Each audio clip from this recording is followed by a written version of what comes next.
Sports Broadcast Solutions is a broadcasting network for everyone. Instead of spending hundreds or thousands with all these college recruiting sites, let us put together your college highlight reel. For just a fraction of your potential college scholarship and significantly less than these recruiting services, we got this. In addition, we put together highlight reels for teams, including high school, your club team, or travel team. My teammate gave me a great pass, and I just took it. The other team slashed me, took the opportunity, saw where the goalie was weak, and I just shot it there. Solon, O'Connor, and Marsh back on defense, and Marsh gets a blowout. We got a breakaway at 2-0. A shot, and a goal! So 3-3. The power play was officially over. Whatever your sports broadcast needs, check us out at sportsbroadcastsolutions.com. Check us out and become part of the digital world.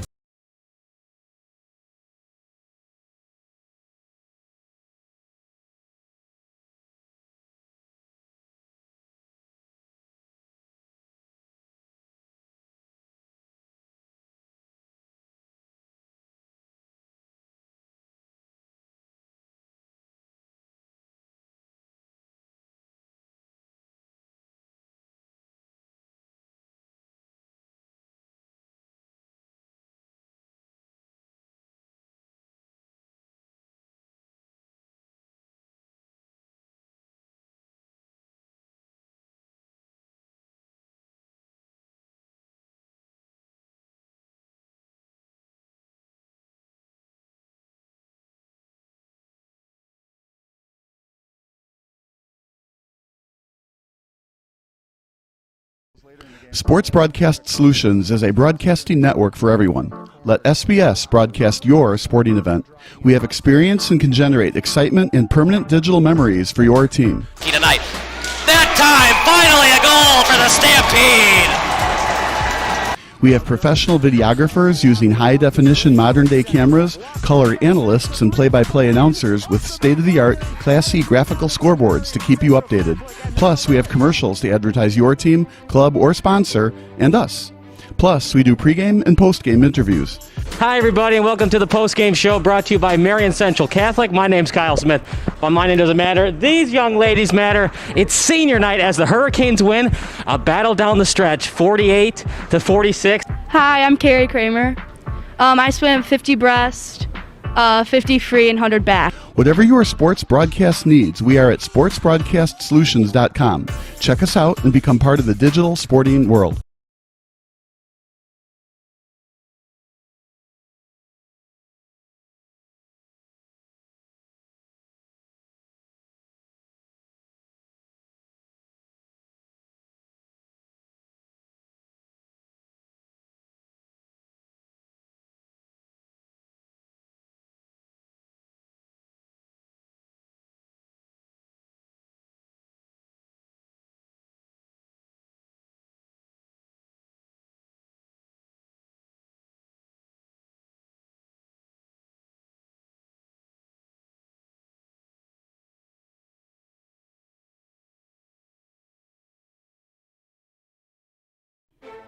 Sports Broadcast Solutions is a broadcasting network for everyone. For those of you that just want raw footage of your sporting event, but no play-by-play or color commentary, you just need us to live stream video from the event over the internet. We will live stream your event on YouTube on our Sports Broadcast Solutions channel. In addition, we also have a dedicated channel on YouTube for live streaming at SBS Livestream. And if you need multiple channels, we can utilize Facebook Livestream and Instagram Live on our channel as well. Options include commercials from your sponsors, professional scoreboard graphics are still available, and of course, yes, pre- and post-game interviews are available as an option if you want. We've been working really hard this whole summer and stuff. Whatever your sports broadcast needs, we are at sportsbroadcastsolutions.com. Check us out and become part of the digital sporting world.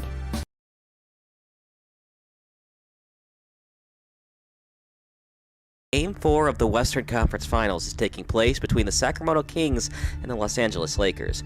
With the Lakers down by 2 in less than 10 seconds remaining, one of the NBA's winningest franchises is very close to succumbing to an insurmountable 3-1 deficit. And while the Kings are in a great spot to win on the road, they probably shouldn't even be in this extremely stressful situation. If the Kings can hold on for the win, they'll be one step closer to reaching the NBA Finals for the first time in over 50 years. All they need is a defensive stop without fouling. And for the Lakers, they need a clutch contested shot to avoid losing their second straight home game against their in-state rival. But there's so much more happening here besides a potential 3-1 series edge or 2-2 series tie. To fully appreciate the magnitude of what happens next for both teams' fan bases, we have to do our due diligence. We have to research as much as possible. In layman's terms, we need to rewind.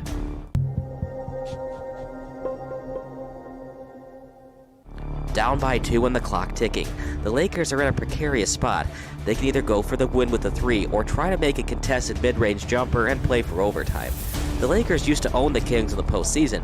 Shaquille O'Neal even compared the team to their female counterpart in the monarchy system. We're not worried about the Sacramento Queens. The Kings are now playing the Lakers for the third straight time in the postseason. After nearly pulling off an 8-seed versus 1 upset in 2000, Sacramento is trying to avenge last season's playoff sweep at the hands of the two-time defending champions. Going into the 2002 postseason, the Kings were 0-5 in all 5 of their road games at the Staples Center. But things are different this time around, as the Kings won Game 3 in LA just 2 days ago. And with summer less than a month away, the Kings are seconds away from taking a very important 3 games to 1 edge. But the team with the Western Conference's best record shouldn't be in this spot. Let me explain. Sacramento led by 20 points at the end of the first quarter, and they increased its cushion to as many as 24 after a dunk by Hedo Turkoglu gave his team a 48-24 lead early in the second quarter. The Lakers then made it respectable by becoming lethal from downtown. 6 of their last 8 points were via the three-pointer, including a buzzer beater by Samaki Walker at the end of the first half. Still, the Lakers are nowhere near their usual dominance against the Kings. A 14-point halftime deficit is certainly better than 24, but with Mike Bibby scoring 15 of his 18 team-leading points away from the three-point line, the Lakers are basically getting destroyed off the dribble. Every single Lakers starter has a plus-minus worse than a -5. Devion George's 7 points off the bench are quite possibly keeping Los Angeles in the game, and for the Kings, they could practically smell a trip to the NBA Finals. All they have to do is hang on for the dub. A 65-51 lead at halftime doesn't guarantee victory, of course, but the Kings can smell blood after getting swept by the Lakers during last season's Western Conference semifinals. The Kings are one step closer to achieving something they haven't done since they used to play in Rochester, New York, reach the NBA championship round.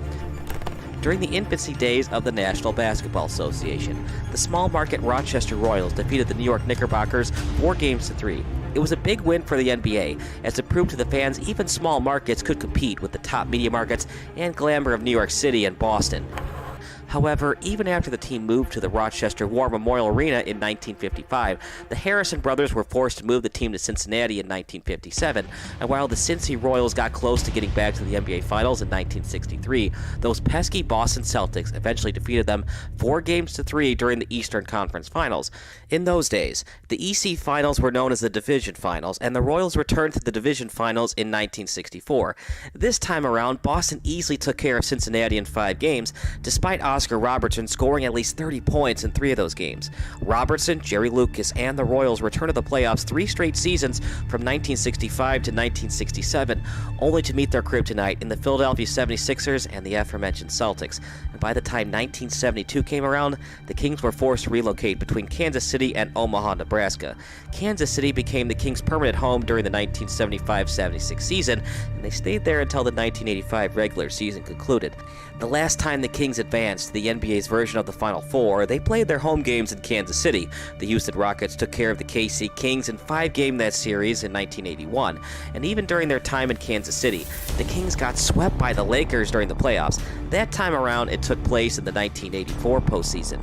So if NBA fans take their Kansas City days into account, the Kings are 0-3 in the playoffs against Los Angeles. And for Kansas City fans who still follow the team now that they're in the capital of California, it's personal. So if the Lakers think Peja Stojakovic, Chris Webber, and crew are going to ease up on the home team in the second half, they have another thing coming. Not only have the Lakers been a thorn in Sacramento's side, but they also had the Utah Jazz on the ropes during the 1999 NBA playoffs, only to lose by 1 in Game 4 and during overtime at Game 5. But the Lakers had more than just Kobe Bryant and Shaquille O'Neal to bail them out of trouble. Robert Horry, or Big Shot Bob as he's sometimes called, is no stranger to the pressure cooker. When Horry was in Houston, the Rockets won back-to-back NBA titles during the Michael Jordan brief retirement years. Incredibly, Horry was almost a Detroit Piston, but the Horry for Sean Elliott 1-for-1 deal was rescinded once Elliott failed a physical because of health problems. According to Ori, when Elliott failed his physical, it inevitably saved his career.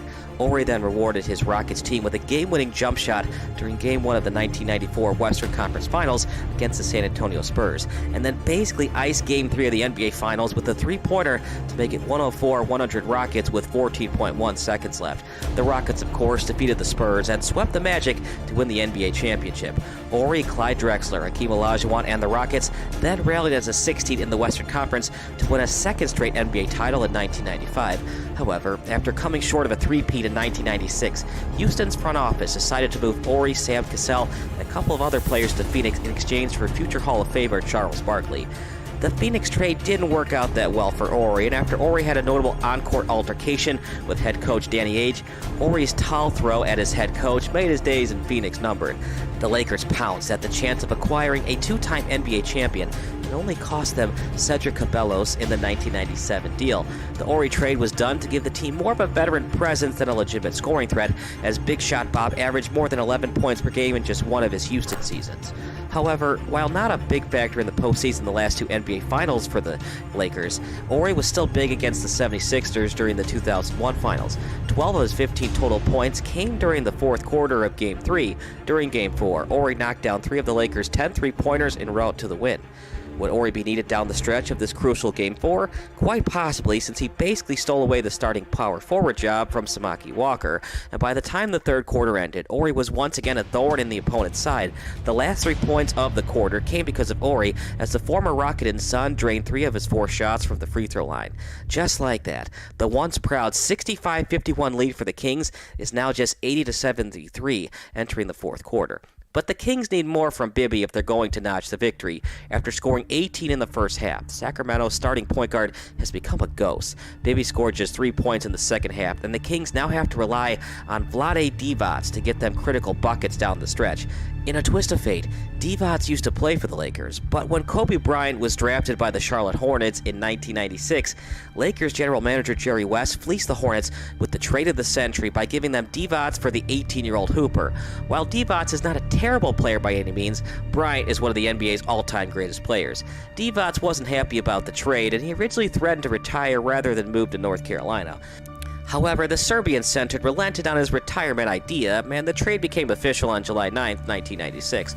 So not only are the Kings trying to avoid several postseason disappointing finishes at the hands of the Lakers, but Divac would like nothing better than to stick it to his former employer. And he's played great in the second half, finishing with 12 points.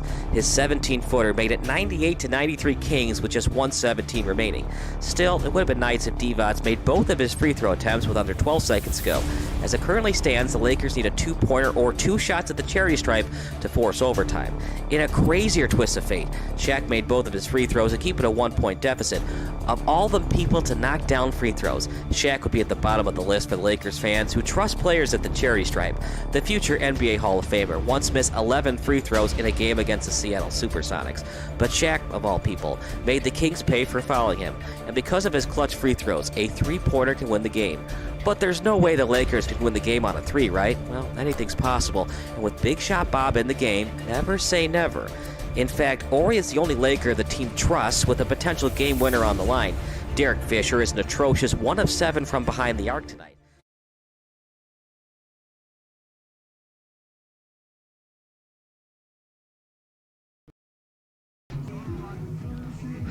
Welcome to the pregame show, brought to you by Sports Broadcast Solutions. My name is Kyle Smith, but mine doesn't matter. This young man matters. Hayden Vanson with Chicago Nation FC as they're about to take on United Serbian SC in a big-time matchup of the United Premier Soccer League. Big-time matchup tonight. Does it remind you of high school soccer, playing on a soccer pitch? Yeah, a little bit. It's a nice field. It's a little bumpy, though, so it's going to be a fun one. A little bumpy? What do you mean by that? Well, look at it. You can see the bumps, but we're going to do our best out there with the pitch. When you have kind of uneven soccer pitches, how do you kind of address that adversity during the game? It's just more team play. You got to be aware that there's going to be mistakes and just adjust from that. What does United Serbian like to do on offense that you're going to counteract on defense tonight? To be honest, I have no clue. I've never seen them play. It looks like they're a bit lacking numbers out there, so we'll see. Just keep the pressure on because they don't have any subs in the second half? Yeah, pretty much. Big game tonight. You guys have done really well offensively in the second half. What's it going to take for a big-time push in the first half to try to put these guys away early? We just got to play together and stay compact and let them attack and then pick our moments and then go for the kill. It's an all-day soccer event today. We've had travel soccer, now we got the big boys with the UPSL. What does it mean with this big-time community event tonight? I mean, it's nice to see everyone out, and then the youth game before, it's just growing the game in the area, which is nice. Final thoughts about the game tonight? It's going to be a good one. Stay tuned. That's Hayden Vance. We're going to take a break. Play-by-play broadcast coming up next here on SBS. This is Sports Broadcast Solutions, a broadcasting network for everyone. Check us out at sportsbroadcastsolutions.com and become part of the digital sporting world.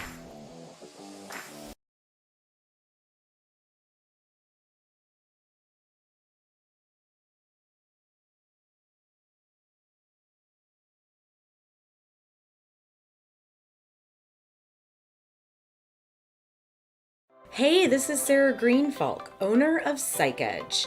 How would you like to learn how to manage your emotions and reactions in order to enhance your performance and be successful in life? I coach and counsel student athletes, performers, and professionals, giving them the mental skills and mindsets to build confidence and resilience. My background in physical therapy, massage therapy, personal training, and 15 years of counseling give my clients an advantage. So if you are wanting to be recruited, perform better, or struggling with life balance, anxiety, or depression symptoms, I will stand by you until we reach your goals.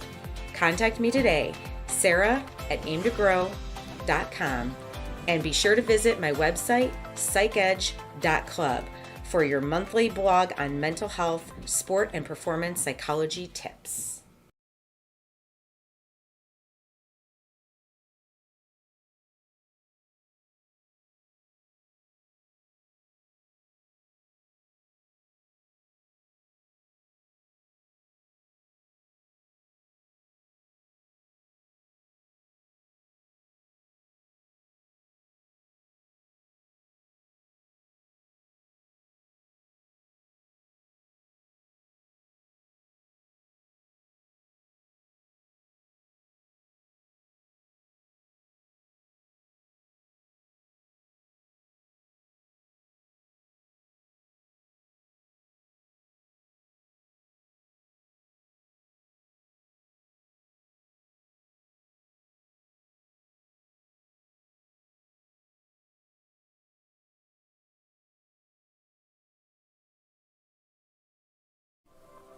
Hey, this is Sarah Greenfalk here of PsychEdge.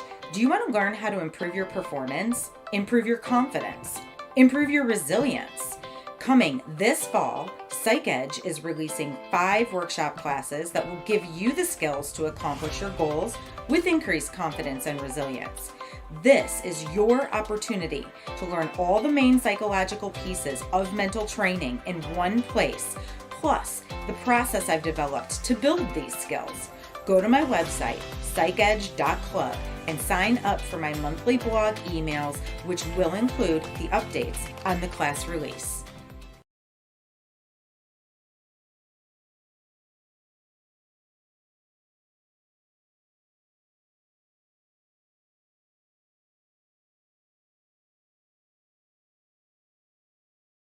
It's December 28th, 2003. The 9-6 Minnesota Vikings are playing on the road. A win in this game clinches a playoff spot for the Vikes. And with the Cardinals entering the contest with a record of 3-12, it looks like Minnesota is headed back to the postseason. The ball is placed at the 28-yard line, but with the Cardinals down by 5 and under 10 seconds remaining, a field goal does them no good here. As such, it's up to quarterback Josh McCown to heave up a Hail Mary for the incredible comeback win. But a lot is happening here. In fact, there was a lot of drama coming into this moment. The mere fact that the Cardinals still have a chance to win the game is practically unbelievable. Before we find out what happens next, we need to understand where both teams currently stand. Nothing is ever simple in football, especially when it comes to a Hail Mary attempt. Win or lose, it's coming down to the last play for both teams, and for that, we need to rewind.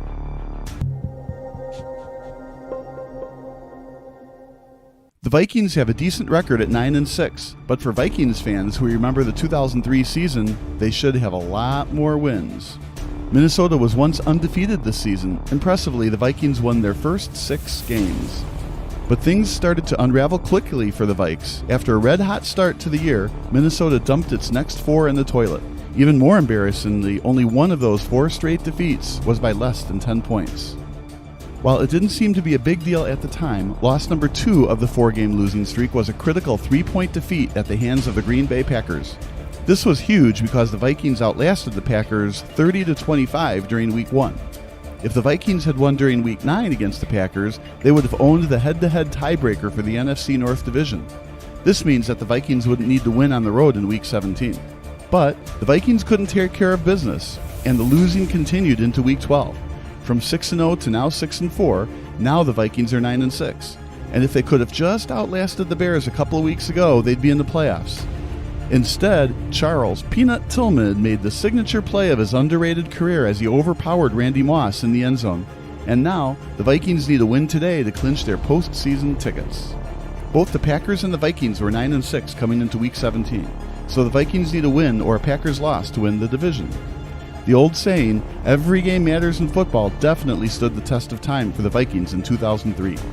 Still, going from 6-0 to 9-6 is technically a collapse. And this was supposed to be a new era of Vikings football, and with Mike Tice as the head coach. Gone were the days of Dennis Green's Vikings blowing playoff leads or getting dominated in the tournament. Green's Vikings went 15-1 during the 1998 regular season, but they couldn't finish the deal as the Dirty Birds Atlanta Falcons upset them at the Metrodome during the NFC Championship game. Didn't Green know the Dirty Birds, who he thought they were, but he still left them off the hook? But they are who we thought they were, and we let them off the hook.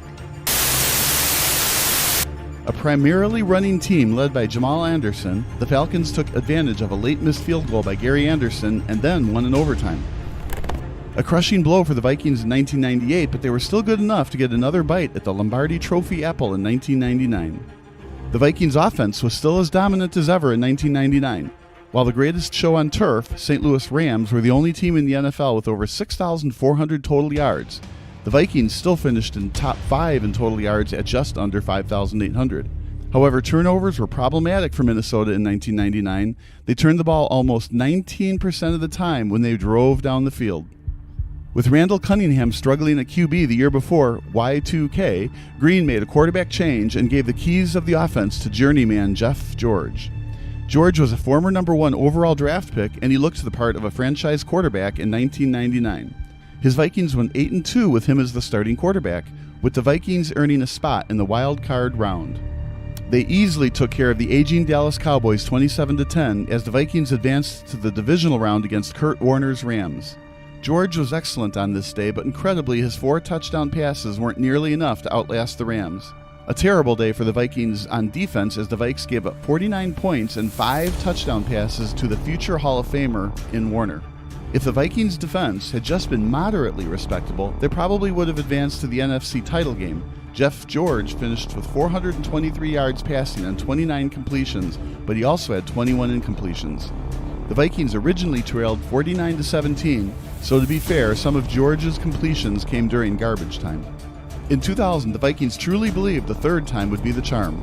Choosing not to retain George or Cunningham, President Gary Woods saw enough in Dante Culpepper to allow him to be the full-time starter in 2000. Even though he didn't play a single snap the previous year, the 2000 season would be Culpepper's first year as the starter and his rookie season altogether. It turned out to be a great decision as Culpepper's Vikings won 11 games in the NFC Central Division. However, the Vikings lost their last 3 regular season games, allowing the New York Giants to clinch home field advantage for the playoffs. Whether playing in the Meadowlands was the key difference maker for the Vikings is debatable, but whatever the reason, the Vikings offense looked lost and bewildered during the NFC Championship game. A 41-0 shellacking in East Rutherford, New Jersey saw Jim Fossil's Giants play on Super Bowl Sunday and the Vikings crumble in yet another embarrassing playoff defeat. This is by far the worst of the 3 consecutive playoff losses during the Dennis Green tenure, and it begged the question, if not now, when would the Vikings finally get over the hump and back to the Super Bowl? A losing record in 2001 saw the Vikings gamble and terminate the consistent winner in Green. In came his assistant in Mike Tice, and the 2003 Men in Purple were once again contenders during Tice's second year in Minneapolis.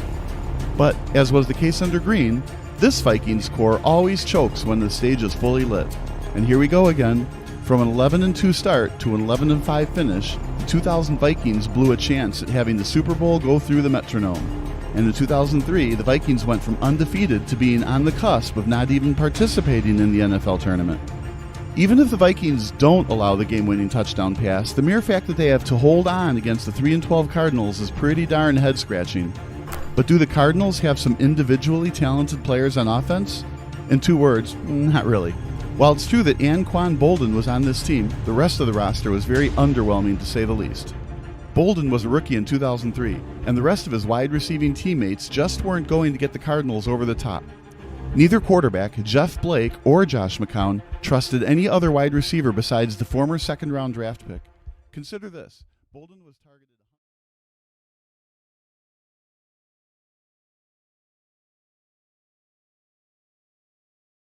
19 targets this season, but he was the go-to receiver on this version of any given Sunday.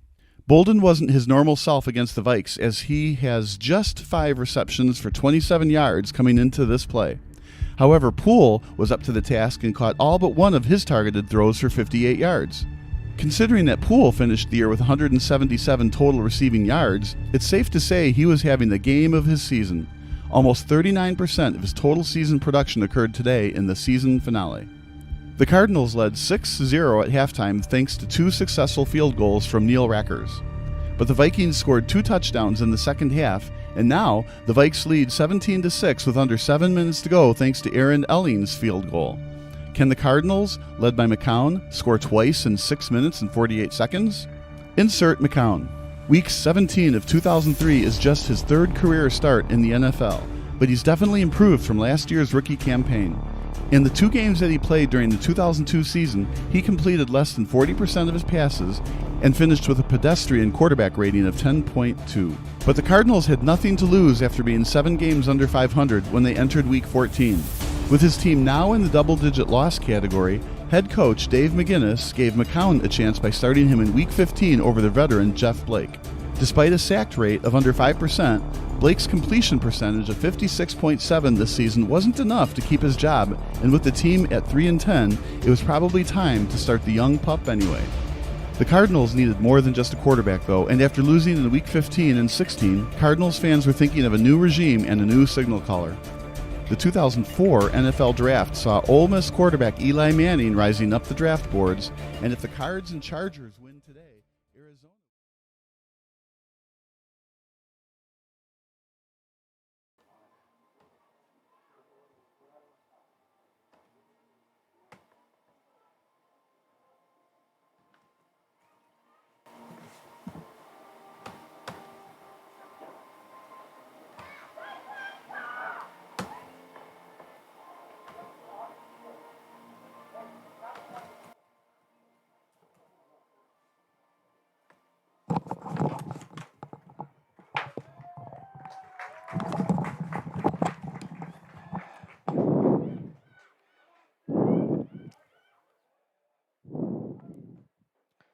Good evening, everybody, and welcome to another production of Sports Broadcast Solutions. My name is Kyle Smith.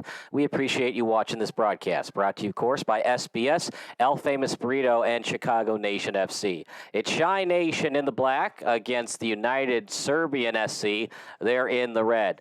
Goalkeeper for United Chicago Nation is in the pink, and for United Serbian will be in the light green. Call it the lime green. It's a 4-man officiating crew tonight.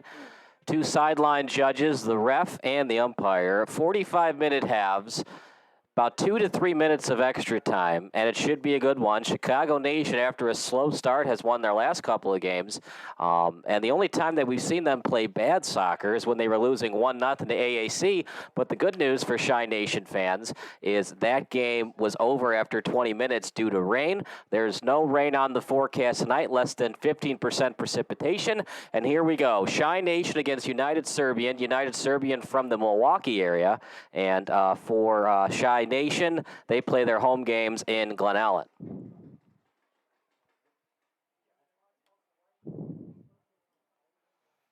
Because United Serbian SC is the away team, they'll get the ball first.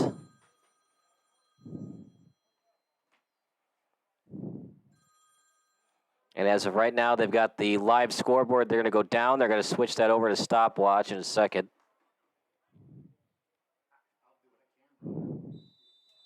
And here we go. United Serbian from the Milwaukee area looking to get a W on the road. It is a neutral site game in Addison, as Chi Nation usually plays at Ackerman Park.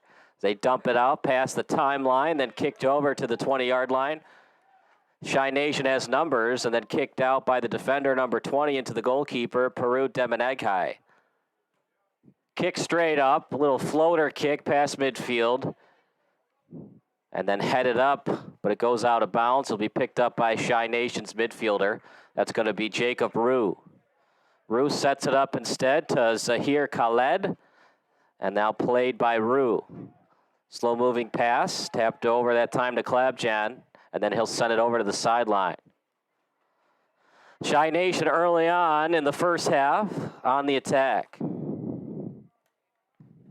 And kicked out of bounds. It'll be Chi Nation's ball. Corner coming up for Chicago Nation. Matt Conti will take it.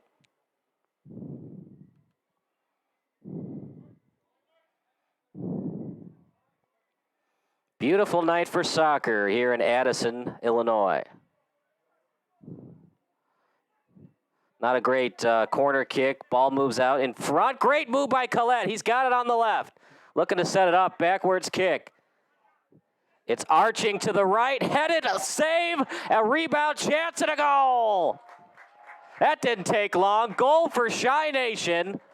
A beautiful setup. Collette with the pass. Olsen with a beautiful pass to set up with the top spin and finishing it off. Chi Nation with the goal. 1-0 in favor of Chicago Nation FC. Well, they've been struggling early on in these games, but not tonight in Addison. 2 minutes into the match, 1-0 in favor of Chicago Nation FC.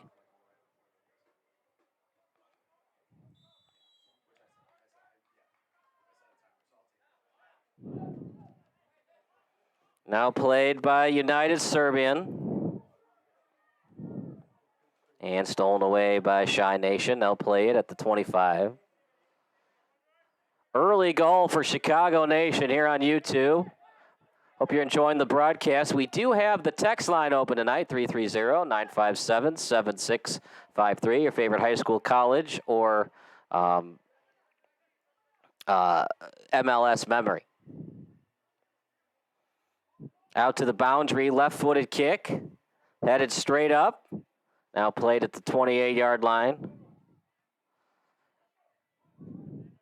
Both goals are 120 yards away from each other as they're playing it on the back line of each end zone. We're at the home of the Blazers. And what's cool about Addison Trail, one of the reasons it's called Addison Trail, is it's off Army Trail Road. At the intersection of Army Trail and Lombard. If you're just joining us, you've missed a lot. Chi Nation scored. They had a corner. They did not get a lot of topspin on it, did not get enough hang time. It was headed by United Serbian, but then Khaled played it, a good assist. Here's another chance for Chi Nation, but it's kicked out of bounds by Chicago, and United will take it. Chi Nation's been on the attack most of this first half.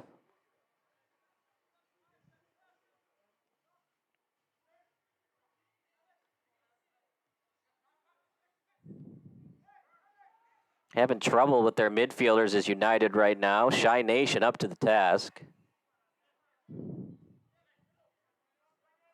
And here they go again. Might have been a handball, and indeed is called. Went off the elbow, not the hand. Free kick coming up. Inadvertent handball by Chi Nation. United Serbian also has a travel program in the Milwaukee area. They're called the United Youth Team.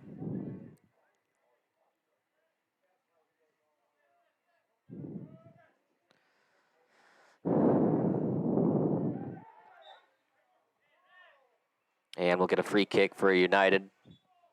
Handball against Chi Nation. Big opportunity for United. You don't have to score here, but try to get something going. A couple of positive passes, get inside the 30 and force Shy Nation to clear it and get a throw in past the 20. Stolen away by Shy Nation, up to the midfielders as it's played right now by Maley. Maley scored the only goal in that win against SC Hammers, now played by Khaled. Slow moving ball up to Capitanos. Capitanos switches over to the right foot. Good kick, but way too high, and we'll get a goal kick coming up for the goalkeeper of United. Unfortunately, United did not give me the rosters until 15 minutes ago, so we're going to do the best we can tonight.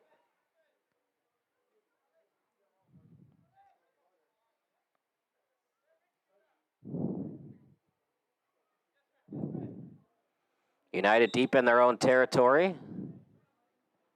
And a foul committed by Chicago Nation. Running clock, as soccer usually is. We get about 2 to 3 minutes of extra time. It's a beautiful night for soccer. You know, it hasn't been good swimming weather, but it's been excellent weather for baseball and soccer fans. All of those catchers out there, it's just been a June to remember, 75, not a lot of sunlight. Just perfect weather to wear the gear, and for soccer, you want it, 79 degrees or less. It's perfect weather to not cramp up and have a good soccer game.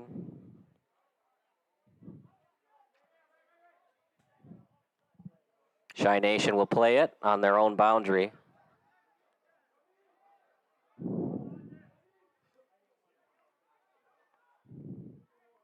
And unfortunately, United did not give me numbers, so this is the best we're going to do.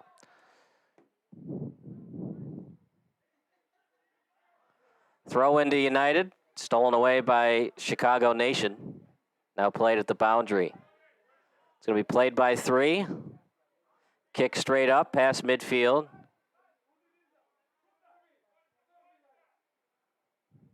And a left-footed kick, headed up.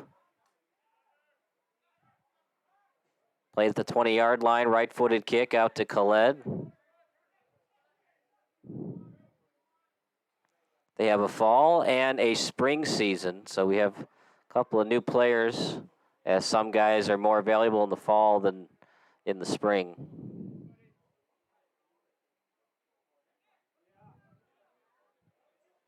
Don't go anywhere. Post-game interviews brought to you by Sports Broadcast Solutions following the game. And if this score becomes the final one, we'll have the guy who scored, as that's played out of bounds by Hayden Banson.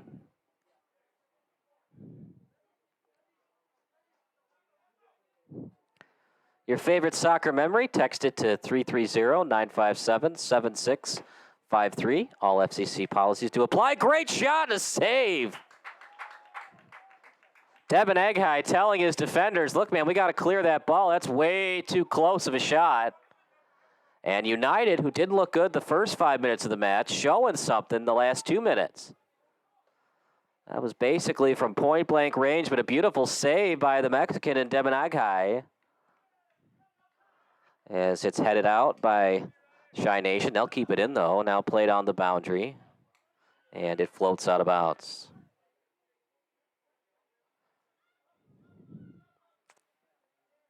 Number 3 has been their thrower today. As it's a 3-hopper. Got through the D. Tap kick. And goes very wide. Goal kick coming up.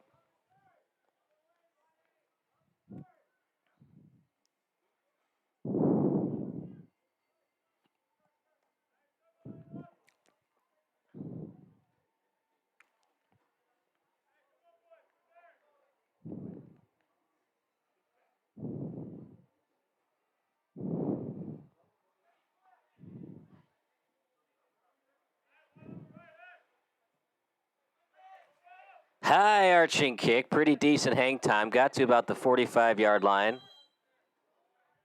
And it'll be a foul committed by United Serbian. Ball was called at the 40-yard line. They're just going to tap and go. Left-footed kick. Possessed well by Shy Nation, then kicked back out to the boundary, out to Klabjan, then sent over to Rue. Rue from a far away distance. Well, sometimes you got to try that. Keep the defense on edge and always keep them guessing. That was from 30 yards, and in fact, it's a 40-yard kick, as both goals are 10 yards back of the end zone. Went high, and it went about 3 feet above the crossbar. Now it's going to be played by Olsen. Klabjan will take it, and he'll reset it back over to Peru. As Peru was out to the 10-yard line, about 20 yards from his own goal. Out to the boundary. And a line drive kick, one-on-one the other way. And the goalkeeper for United will take it. 1-0 the score. Shy Nation scored less than 2 minutes into the game. That's where we stand right now. United had a chance at point-blank range, but it was saved by Peru. Now at the midfield, played by 7. Joining him was Sutton. Now out to the boundary. United, great stop-and-go move. Sent over to 15. 15 up in the air, tries to shoot it. Partially deflected by Shy Nation. 14's on it. He kicks it back out to the midfield and stolen away by Shy Nation. Capitanos has it. He calls for it. Giving it back to Capitanos. Cheating up is the goalkeeper for United. And he'll kick it over to the sideline. Stolen away by Shy Nation. As they'll play it near the 45. Ooh, that one hurts. Went off the head briefly on the deflection. Now played by the defenders of Shy Nation. Back and forth we go. Stolen by 11. He's got a full head of steam. Left-footed kick headed by Shy Nation. Now played at the 25-yard line. Off the body by 14. Plays it on his right to the left. More of a pass than anything, and it's headed out by Shy Nation. Corner kick coming up.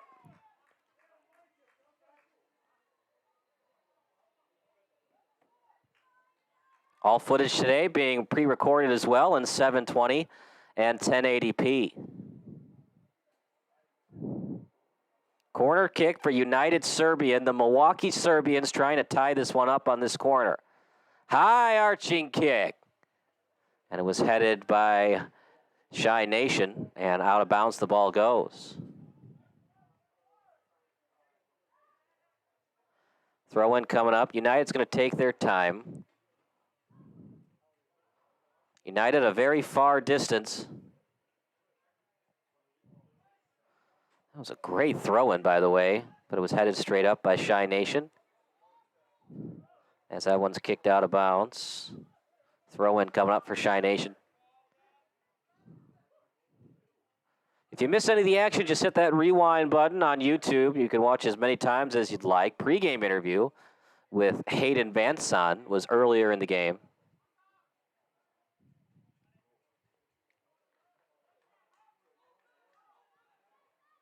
Now out to Shy Nation. And a foul committed by United. And we talked about this with Hayden in the pregame show. They're just going to keep on going. They know that United does not have numbers on substitution, so they're just going to keep going on free kicks, not give United time to regroup on defense. This is kind of why United's taking their time. They want to limit the possessions, limit the times that Shy Nation has the ball, because they don't have any subs coming in. The cavalry is not coming. There are no reinforcements, so they have to find a way to limit the possession, slow things down. You know, all these players are professionals, but it's hard to find players that have 90 minutes of cardio. And that's what soccer is. It's just nonstop cardio. Now, you're not going to do a full-on sprint for 90 minutes, but you're going to know when to conserve, when to run out for the ball. But still, you can't just walk around there, and if you do, that's when you're going to get attacked on when you're on defense. Out at the boundary, left-footed kick, headed up by Shy Nation out to the 30-yard line, and then sent over to the 32. Slow-moving ball. United will play it directly at midfield as it's delivered out to the 10-yard line. Numbers were there by Shy Nation. It was a 1-on-2, picked up by Khaled. Left-footed kick, and picked up that time by Capitanos. Stolen away by United.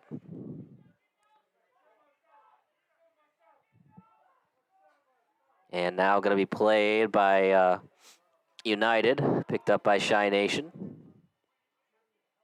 Out to the boundary.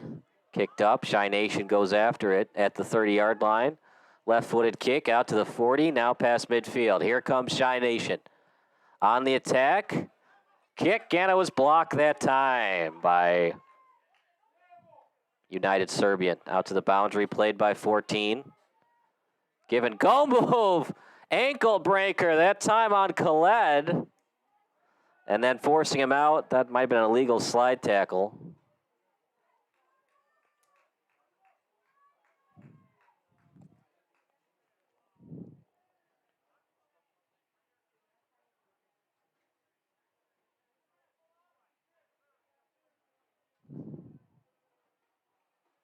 $11 pleading his case to the sir that it might have been a yellow card. It wasn't. It was just a foul. And we'll get a throw in. Taking a long time to get that ball. And here we go. Big time throw and almost an own goal. Peru telling his teammates, man, push them out, get good body position. It's got to be our ball, and if we're going to head it, we got to go straight up with it in the air so I can pick it up. Do not head it backwards. Now, that might have been partially touched by United, but and it looked like 7 for United got the most of it.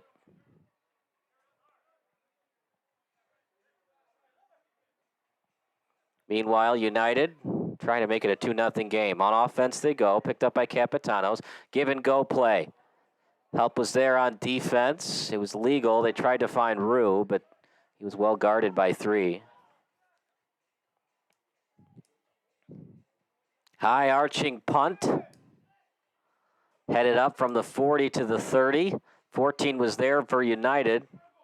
And then kicked up by Shy Nation. Back and forth we go. Little teeter-totter soccer action. Out to the boundary.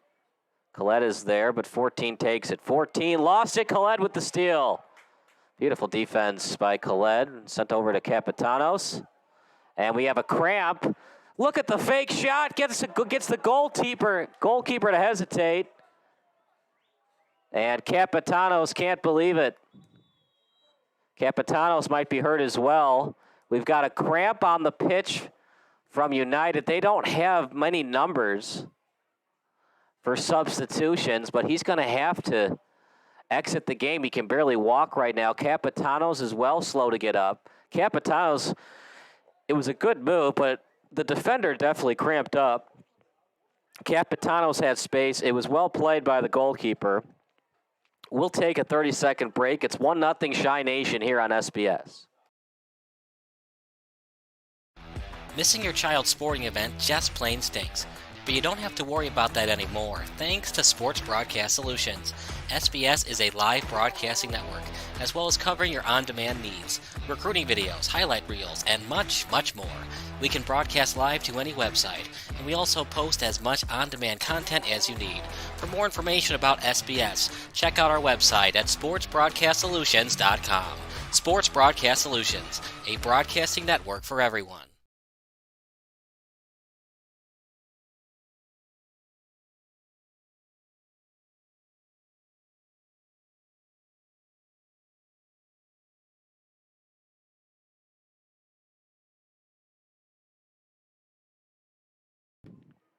Back to the action here in Addison as they're still helping out the cramped up player.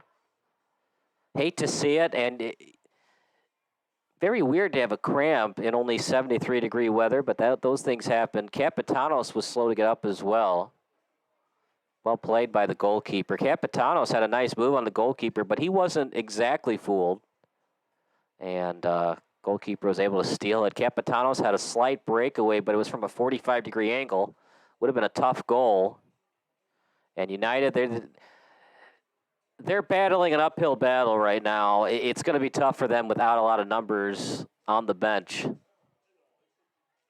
20 is going to try to play through it. You saw a couple of players before the game that were being attended to on the bench, but this is the game we have to deal with. We will take a 12-second break. More soccer coming up next here on SBS. This is Sports Broadcast Solutions, a broadcasting network for everyone. Check us out at sportsbroadcastsolutions.com and become part of the digital sporting world.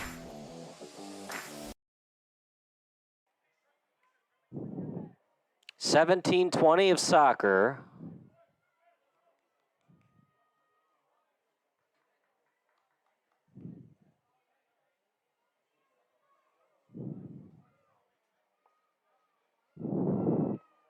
We'll keep it going once we get to zeros. They'll stop it here in Addison. We'll keep the extra time going past 45. So with the injury, we'll probably play 3 minutes of extra instead of 2. That actually hurts United as they're trying to get less extra time. Now, the officials will take that into account to a certain extent, as it's an underhand pass.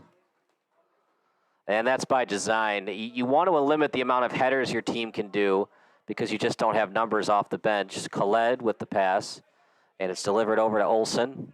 Olsen will play it, tap pass over to midfield. Looking for Khaled. And Khaled calls for it, and he gets it. Left-footed kick, back out to midfield. Rue plays it. I believe Rue's the guy with the goal. It's been a fun one in Addison. We had the younger kids, travel soccer, the Glen Ellen travel team. They had the mid-afternoon game. Then we had an hour-and-a-half break, and now we've got more soccer for the United Premier Soccer League at Addison Trail. ATHS for short.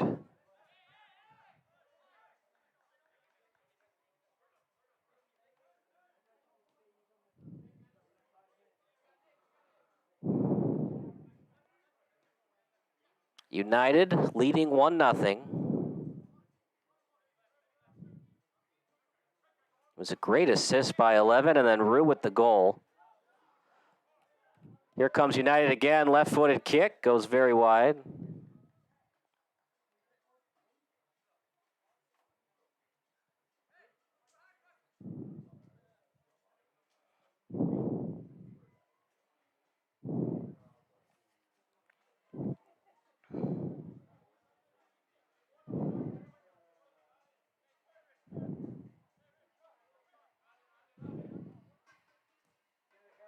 High arching kick from the goalkeeper. United will play it to the 45.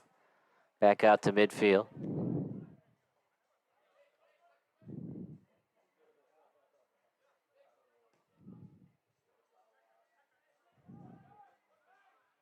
Now out to the boundary. Played at the 25 to the left foot. Nice pass. Might have been offside anyways. Capitanos was there. Whistle was blown. He was offside. We'll play on. We'll play advantage.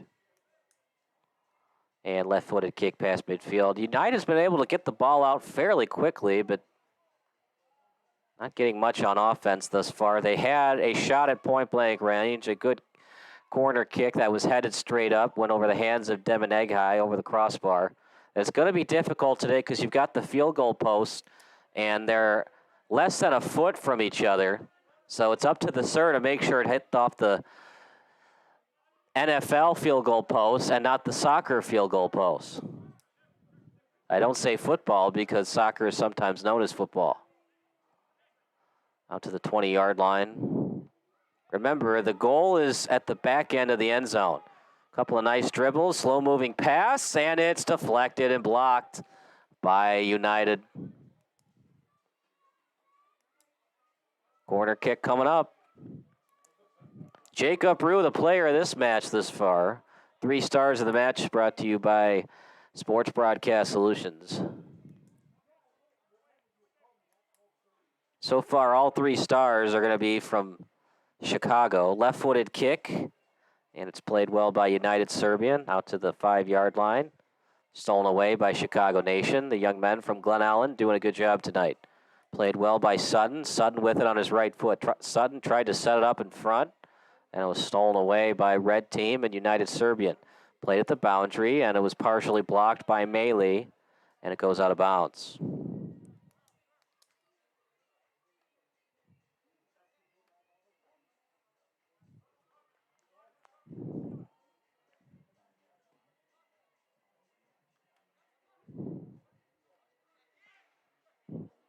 Back out to the 20-yard line. And then played at the 50. High arching kick. Goalkeeper goes wide up in the air to pick that ball up.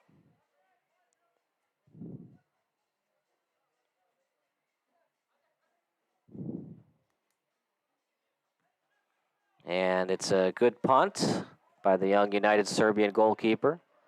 Out to the 38, and then kicked out to the 30, headed straight up. And headed again. Back-to-back heads, that time by Capitanos. Played by United. So they get it out to their defense. Played at the 33, and then sent over to the 46. Played up by Khaled, and Khaled will send it over that time to Rue. Rue delivers it out to the 29-yard line. Continuing on the attack is United. Stolen away by United Serbian. Shy Nation after it. As the men in black have it, played by that time by Klabjan, now back out to Demoneg High.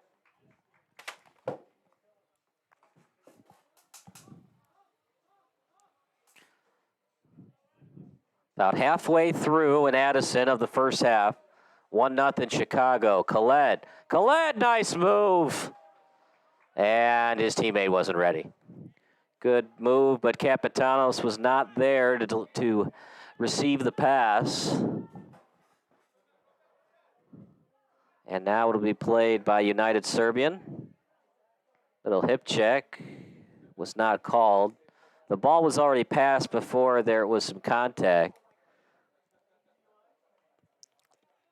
As we play on, Shy Nation at the 36.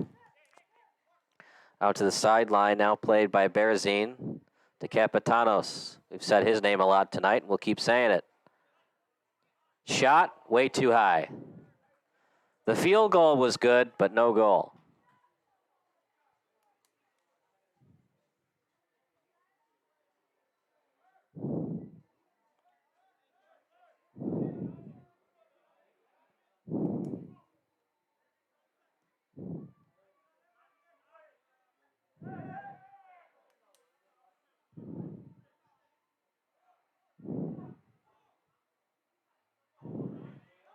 United will play it at the 47. Now out to the 43, now play to the 46. United trying to get something done on offense. They've been pretty quiet tonight, except for a corner kick and a nice pass out in front after the crosser made it through. Played that time by Rue, and then headed up forward style by 3. 3's been their best overhead passer, now out to the 25. Gets past the 10. Defense is there. Contact, what's the call? Could go either way. Both players were pushing and shoving. The offensive player has a right to the ball, but he can't push a defender off. And the Sirs saying there was contact both sides. It'll be offsetting.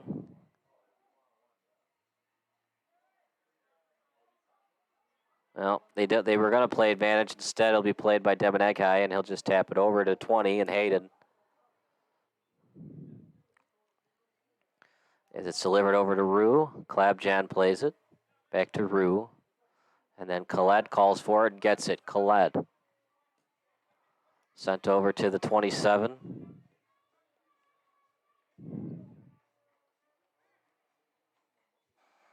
Shy Nation. Up by 1, trying to expand upon their lead.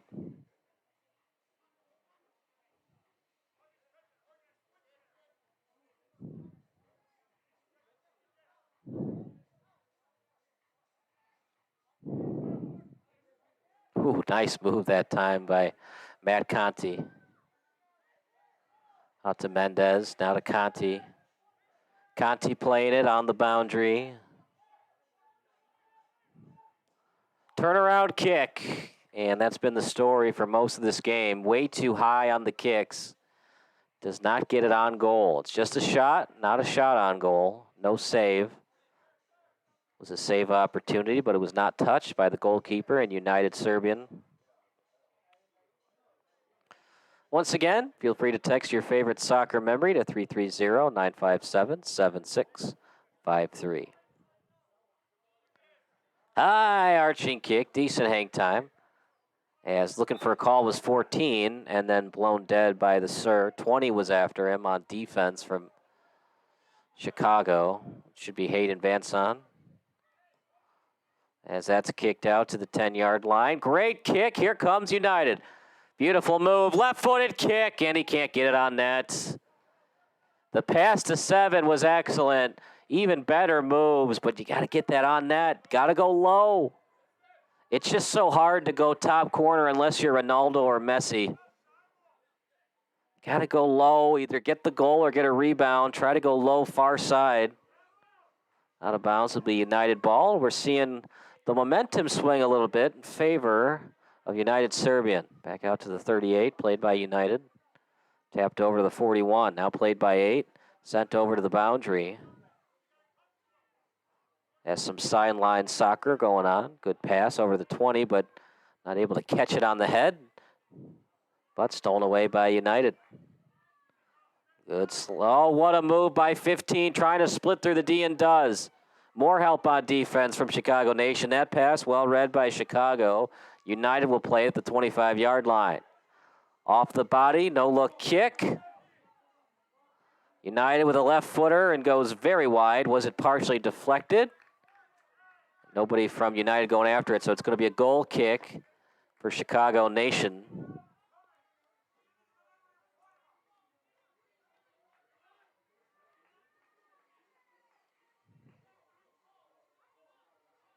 And Devin Egghigh taking his time, and he's just going to let his defenders take it up.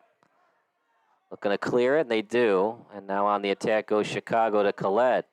Collette, good-looking pass over to Rue. And United steals it. Left-footed kick. Very high, goes off the crossbar, out of play.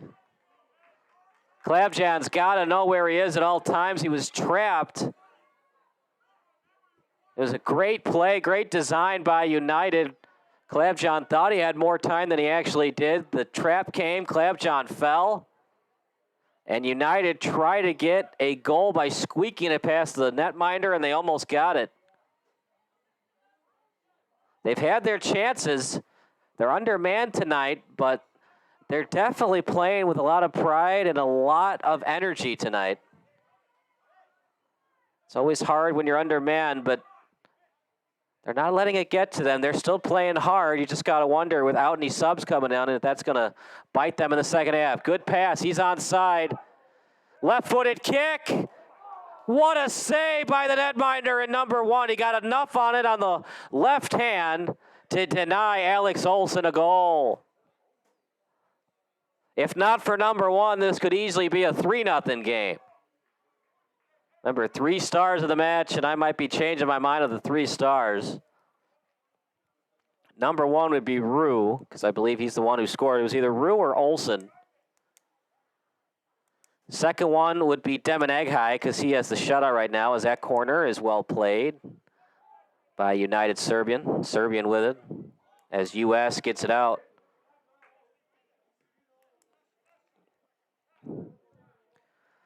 And the number 1 star might be that goalkeeper, number 1 for United Serbian. He's been excellent tonight. What a save that was.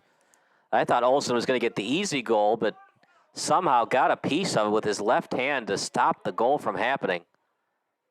As United's had their chances, they haven't been able to score, and now it's 1-0 in favor of Chi Nation.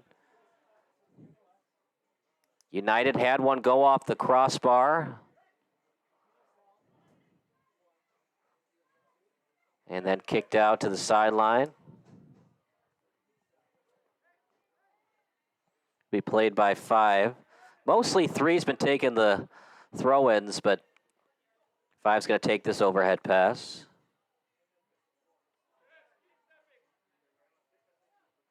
Now 15 will take it. Try to get it out to their strikers. Oof, that's one's going to sting in the morning. Went off Olsen's head.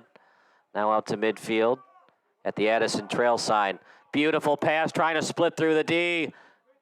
Good recovery defense by United Serbian as Isaac Sutton had some room, and then it was taken away in a brief second by United Serbian. But they get the corner. Here comes Shy Nation out at the 15. Kick is wide. Well, United Serbian could easily be down 3-0 if not for their goalkeeper. They've also had some opportunities. Deben Eghai with a big save at point-blank range, and then a shot that went off the crossbar from about 40 yards out.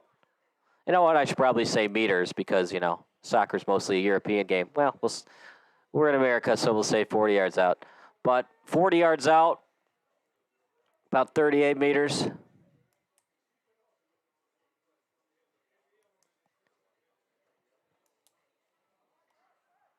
And it went off the crossbar from that shot from 40 yards out, and that's where we stand right now. Out at the 32, played by Shy Nation. Tap and go play to Khaled. Khaled goes with it as the pass was full in stride. There's a foul. 15 pleading his case. In football, you can do that, American football, but in European football, you cannot. Cannot lock up like that. But this is kind of good for United Serbian. Now, you don't want to intentionally foul players, but you can be aggressive, and if it's a foul, so what? You get to slow down and regroup, set your defense. You get a breather. The cavalry is not coming, so this is basically what they're going to have to go with tonight, their starting lineup. Got to find a way to get these on net. They're having trouble with it, and if United can score, they could sneak with a tie tonight. Remember, it's only 1-0. That's what's crazy about soccer. That's what makes it the beautiful game. It's hard to... Almost a handball that time by Khaled. He's like, oh, I should just catch this like a punt returner. And then he's like, oh, wait, it's soccer. And he put his hands down at the last second. But you got to keep your hands at your side, man. That was almost a handball by Shy Nation. Here we go. Olsen shot. Well, Sutton's shot was easily saved. Tried to go 5-hole on the goalkeeper, and he was there to deny him. Stolen away by Shy Nation. Chicago looking to score. Defense is there. Set up in front, and that might be a corner. It's going to be close. It's where the ball lands. And I think that's the right call. It looked like it was an inch away from going past the end line, but not an entire corner. Good kick. Because Chicago Nation's dominating time of possession right now and time of the attack, they're getting these pseudo corner kicks because they're getting it to the corner and then kicking it straight up. Delivered out to the 15-yard line. United's going to clear it, and they're going to kick it over to a one-on-one matchup.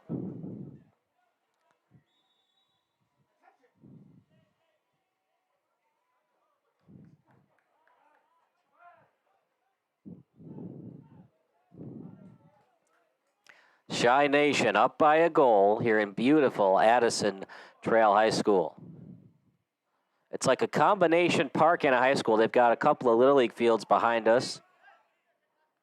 Right off Army Trail Road in between Chicago and Rockford. We had Rockford FC last night at Chicago House Athletic Club beat them 1-0. In front, Chicago again, denied by United. United can't clear it. Here comes Sutton. Sutton over to Rue. He can't get it, but Shy Nation will keep it in. Chicago Nation FC up by a goal. Out to Olsen. Richard Olsen with it. Now over to Clabjan, looking to make up for his mistake earlier in the match. Sent over to the 15-yard line. Line drive kick. It was pretty flat. And it'll go out to the 30. He's got Khaled on the sideline, and he'll send it over to Khaled. Khaled with it. Khaled. Oh, nice move. He gets it over to Clabjan. Clabjan to Khaled. Thought about kicking. This is a good time to know the boots of your teammates. When you can kick it at the 25-yard line, when you can't. In front, pretty flat kick. Turnaround kick to clear it. It stays in, and playing it up by the midfielders of Shy Nation. Two men back on defense for Chi Nation in front. Chi Nation looking for a call, but goalkeeper clearly was going after the ball, and the striker just fell from Chi Nation. Just a beautiful night for soccer here at Addison.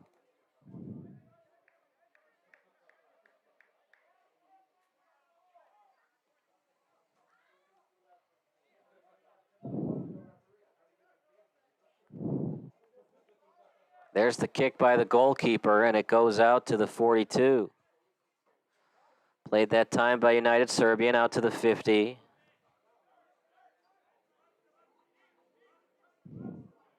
And kicked over to the 48.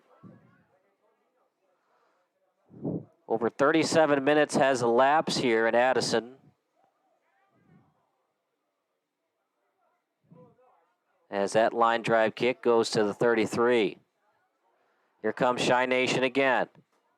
Beautiful moves that time by Olsen. It's the Olsen brothers, Alex and Richard, stealing the show.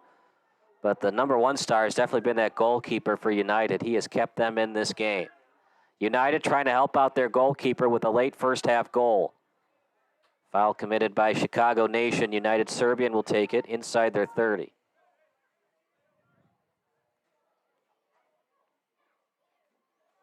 Hope you're enjoying the match. Last reminder, the text line is open tonight, 330-957-7653.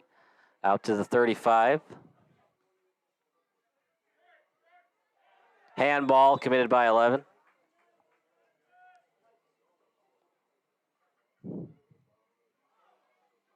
You've seen a lot of those tonight. You know, we're in a semi-pro league, the United Premier Soccer League, but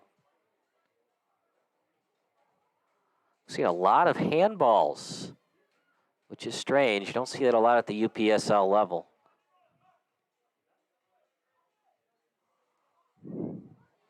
And then earlier in the match, Khaled thought, oh, I should just catch this ball. He put his hands up in the air, and then at the last second was like, no, I can't catch this, and he put him down.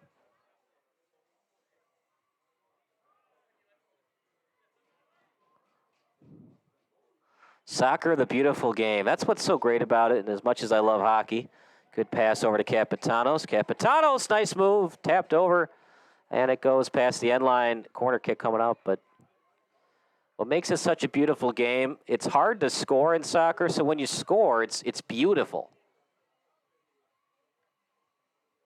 It's just so hard to score, so when you do it, every goal that you score is usually memorable. You very rarely get those rebound chances. Whereas in hockey, as much as I love hockey, you can have a 2-on-1 where the winger on the right, here's a one-timer chance, tapped over in front, and it's going to go very wide. No one touch it for Chi Nation. Goal kick coming up. But, you know, in soccer, it's so hard to score that you always remember the goal. Whereas in hockey, sometimes you can get those plays. Let's say you have a 2-on-1, and the left winger shoots it right at the pad of the far post, and then the right winger just gets the rebound and shoots it into the net. I'm not saying that's a bad goal, but it's just not as memorable as a bicycle kick or a one-timer up in the air, as you can see in soccer. You know, there's no such thing as a garbage goal, really, in soccer, and that's why it gets the nickname the beautiful game.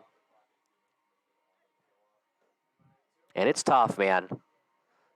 If you think you can play soccer not being in shape, unless you're the goalie, it's just impossible. There's just so much cardio. It's probably the most intensive cardio sport you can play. I would say swimming is the most cardio intensive when you do the 500 meter. That is just really stressful on the abs.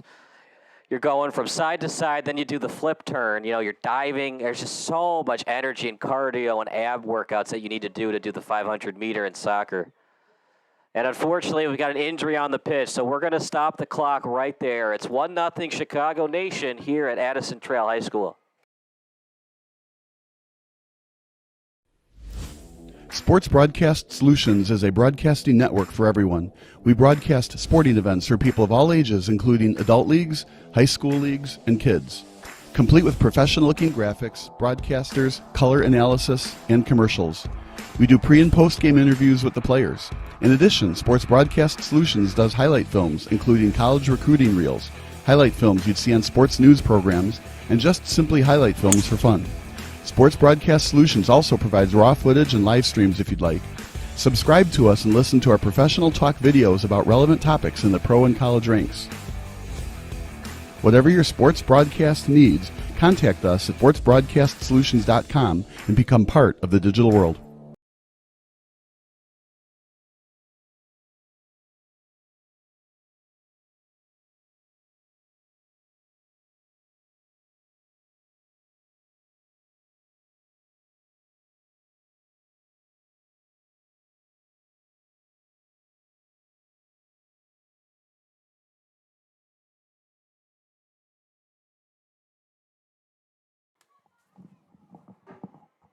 '20 is going to have to come in as 5 is going to have to take a seat.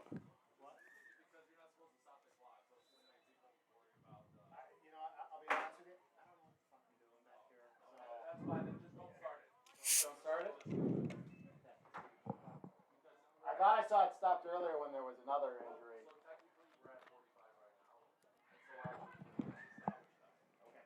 That's fine. Like, hey, I'm just a guy that.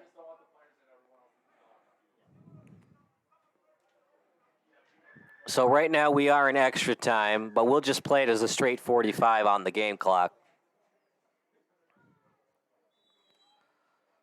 Man, that stinks for United Serbian. They had an injury. They got to bring 20 back in who cramped up earlier, and it's Chicago Nation ball. It's like a trifecta of bad stuff happening to your team.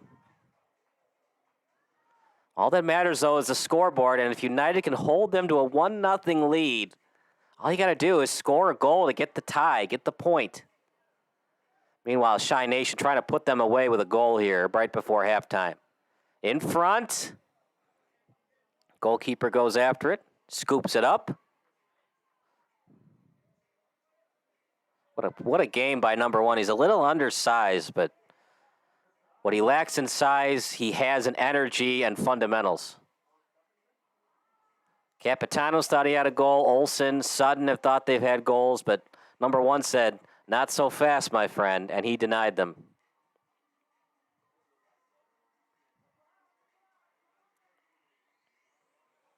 Out to the 23-yard line, played by Shy Nation.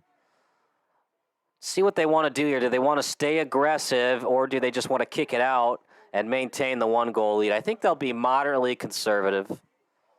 Don't want to get too aggressive. Here comes 11. Not a bad idea. They get the rebound, but it was from such a tough angle. You're not going to get the rebound out in front of the net like that.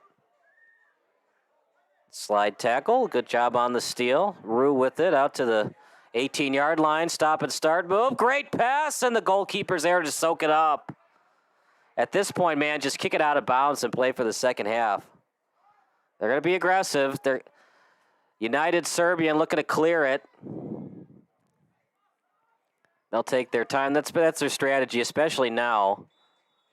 And that will do it for the first half. It's 1-0 Chicago Nation as Devin Egghigh's working on a shutout. We'll take a break. We'll give you some halftime analysis coming up next. You're watching Shy Nation against United Serbian here on SBS.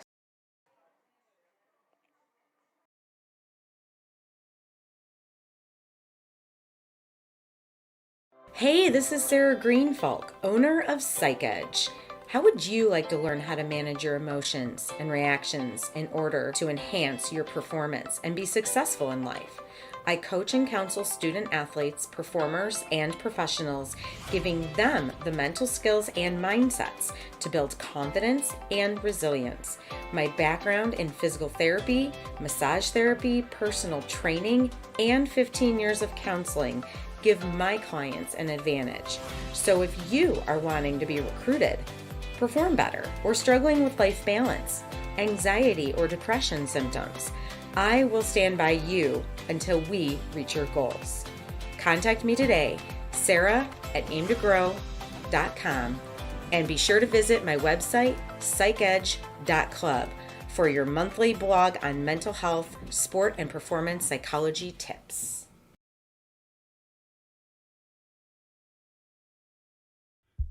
It's October 1st, 2007. Game 163 is taking place between the Colorado Rockies and the San Diego Padres. It's in the bottom of the 13th inning, a tie score at 8-8. The winner of this game gets a date with the Philadelphia Phillies in the National League Division Series. This is obviously a must-watch TV baseball game. I mean, who doesn't want to watch a one-game playoff that goes into extra innings? However, to fully appreciate what happens next, we have to know the history of both franchises. We have to understand that neither of these ball clubs have won a World Series. Even crazier, one of these teams hasn't even won a postseason series. To get a better grasp of this moment, we need to use a time machine. In other words, we need to rewind. The Rockies have Matt Holliday on third base and less than 2 outs. This is crucial because any fly ball to the outfield can theoretically send the Rockies to the National League Division Series on sacrifice fly. However, the mere fact that the Rockies are hosting this one-game playoff is crazy to think about. Back on September 15th, the Rockies were just 76-72. Yeah, you heard me right. Just 16 days ago, the Rockies were barely above 500. So how the heck are the Rockies even tied with the Padres for the National League wildcard spot? As Al Davis would say, Just win, baby. just win, baby. Yeah, the Rockies have sure won a lot of games lately. An unfathomable 10-game winning streak from September 16th until September 27th saw the Rockies go from 4.5 games back of the Padres to just 1. In a twist of fate, the Rockies swept the Padres during that winning streak to get back into the NL wildcard race. But hey, that was just a lucky winning streak, right? There's no way this ball club led by Clint Hurdle could win 2 out of 3 against the first-place Arizona Diamondbacks and sneak into the playoffs, correct? And if you answered anything but yes to those questions, you'd be dead wrong.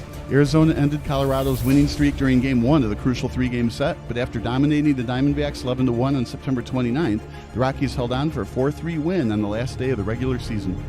Nail-biting wins have been nothing new to the Rockies and their fan base. One of their wins during the 12-1 finish to the regular season included a 14-inning victory over the Padres.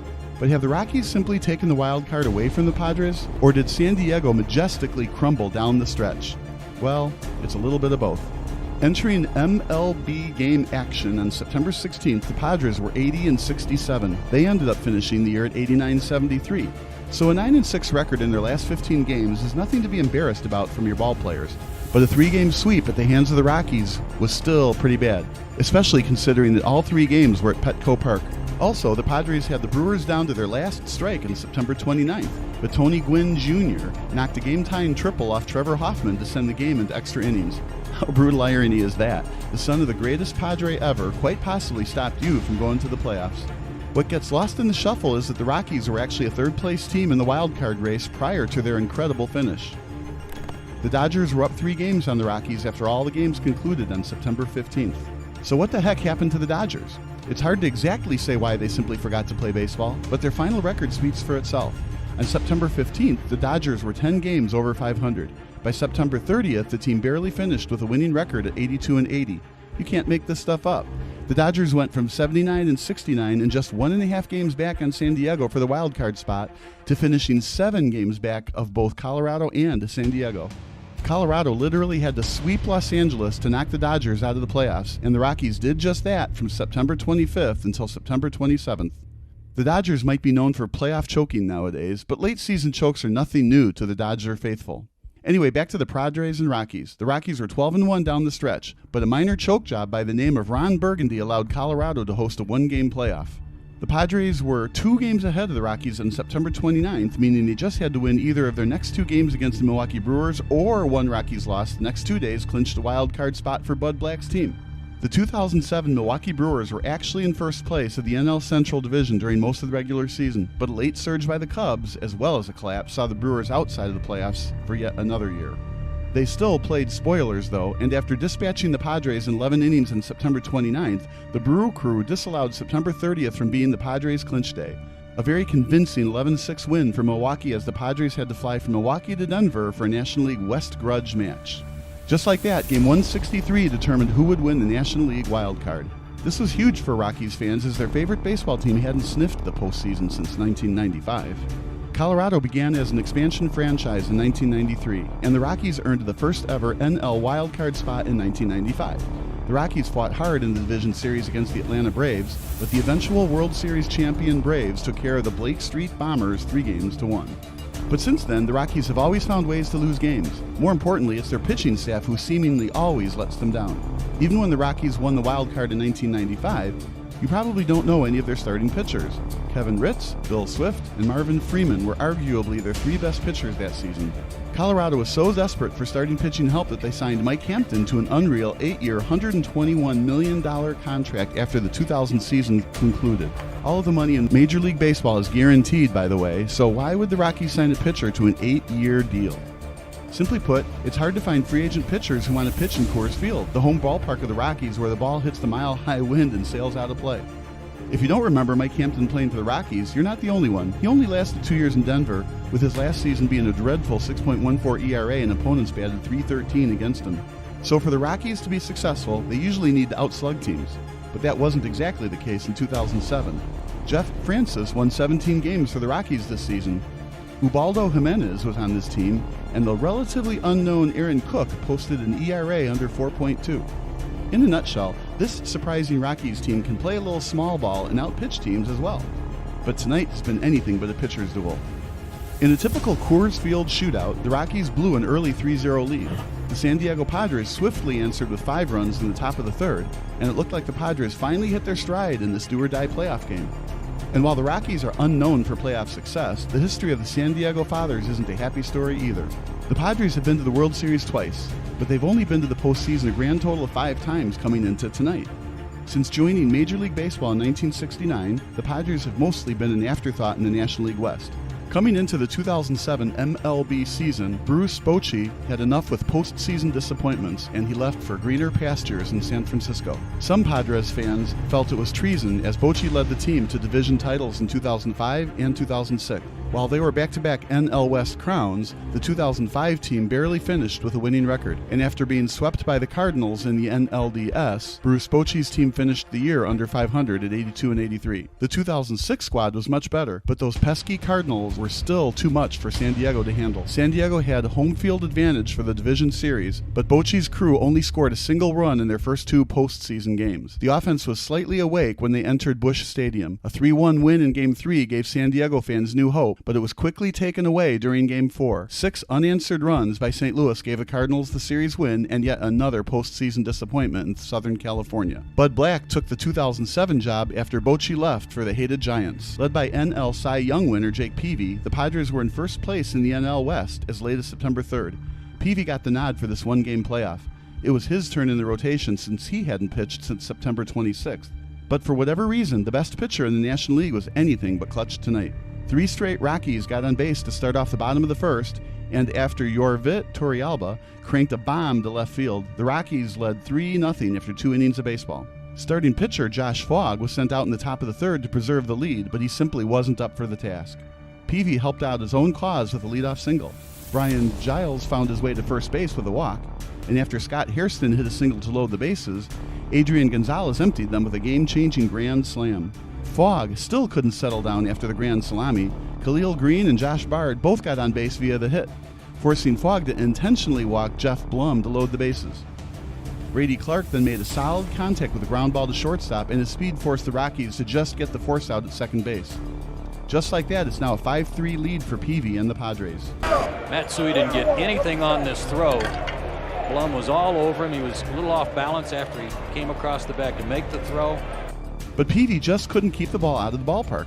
The Rockies cut the deficit down to 1 after Todd Helton belted the baseball to right center field and gave his home fans a lucky souvenir. An amazing game so far. It's not even the top of the 4th yet, and we've already seen 3 home runs, including a grand slam. Fogg was able to get a 1-2-3 inning in the 4th inning, but Hurdle wasn't pleased with his pitcher. He gave up 10 fly balls on a night when the wind was clearly blowing out, so he decided to go to his bullpen early.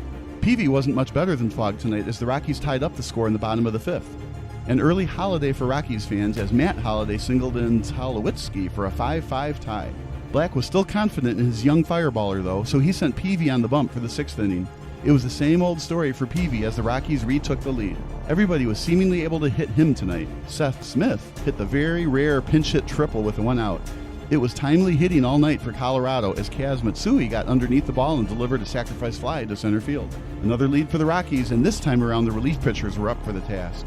After relieving Fogg, the Rockies bullpen held the Padres scoreless until the top of the 8th. The Padres were able to muster just 2 hits from the 5th inning going into the 8th. Taylor Buchholz led the Rockies bullpen by going 1 2/3 innings, allowing just 1 hit and threw 12 strikes on 13 pitches. But Brian Fuentes just couldn't hold the lead.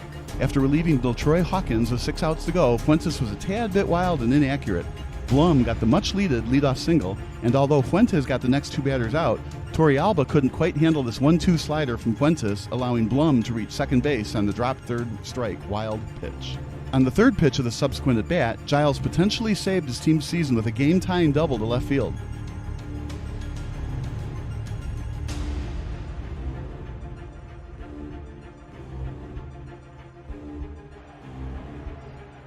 A high pitch that Giles was just trying to fight off, and he did. Got pretty good wood on it, and maybe that's what fooled.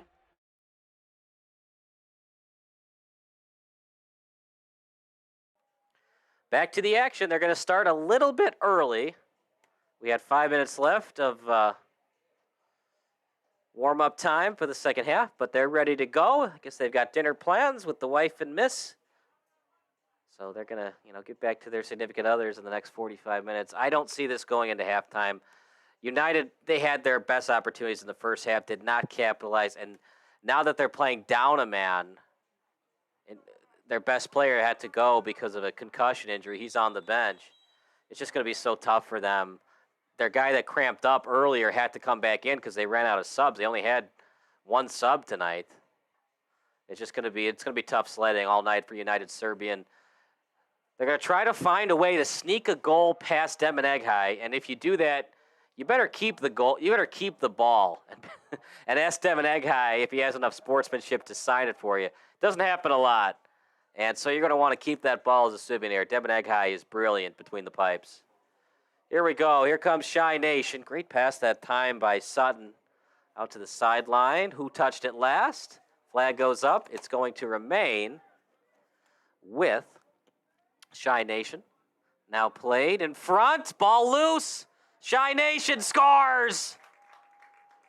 Deja vu all over again. They scored early in the first half. They do it again in the second half. And that might be the dagger against United Serbian. Alex Olsen with the goal. It's 2-0 in favor of Shy Nation FC.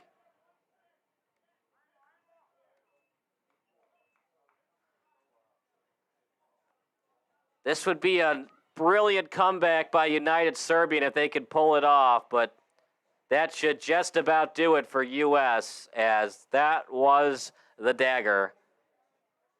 They just haven't had enough on offense. They had a shot that went off the crossbar. They scored. They had a shot at point-blank range, but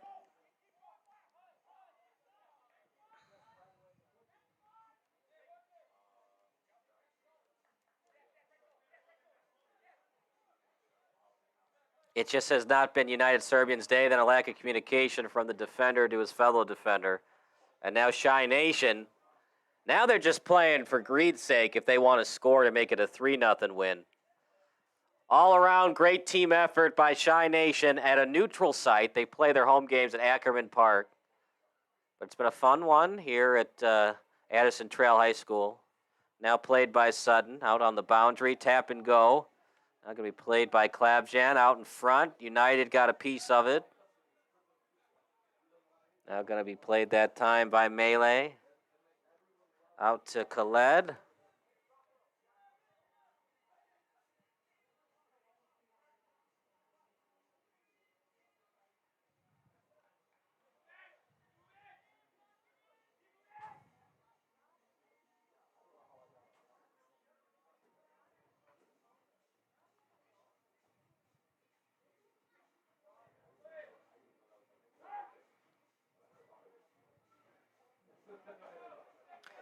Zahir Khaled is an outside back.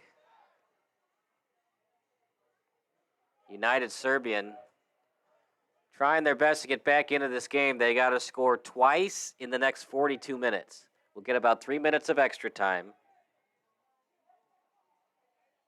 And we've seen Shy Nation score in less than the first 2 minutes of the first half and less than a minute into the second half. And I guess that they were listening to me when I talked to them in the pregame show, because they've struggled with fast starts, but today has been the complete opposite.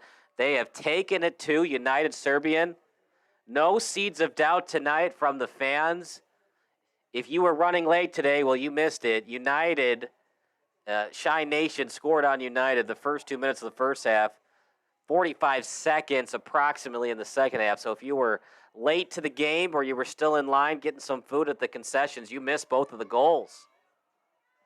Past the 20-yard line, looking to make it 3 goals on the night. Nice move, creates separation, ball loose, up in the air. Partially kicked by the goalkeeper, ball loose out to the 10-yard line with a full head of steam, left-footed kick very wide. And it'll be a goal kick for number 1. 3 stars of the match brought to you by SBS. Star number 3, it's going to be the goalkeeper, number 1 for United. It could easily be a 4-0 or worse deficit right now. Second star, we'll give it to Alex Olson, and then first star, Jacob Rudu.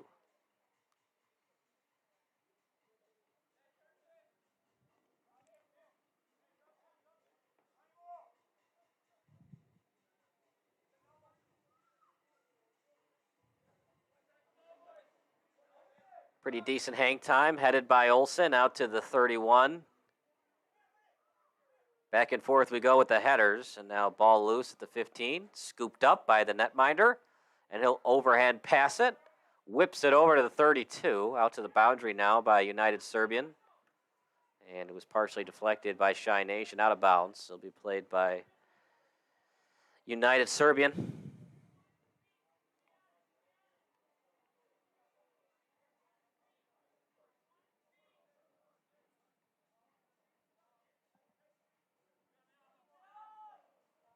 Midfield battle, won that time by Shy Nation.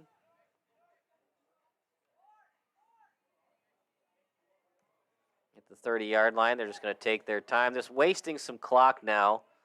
And now United Serbian is going to have to speed things up. Problem is they just don't have any help coming off the bench. Shy Nation does. Good kick. Was he onside? He was in middle, and goalkeeper, number 1, read it all the way. The attempted pass by Olsen goes nowhere.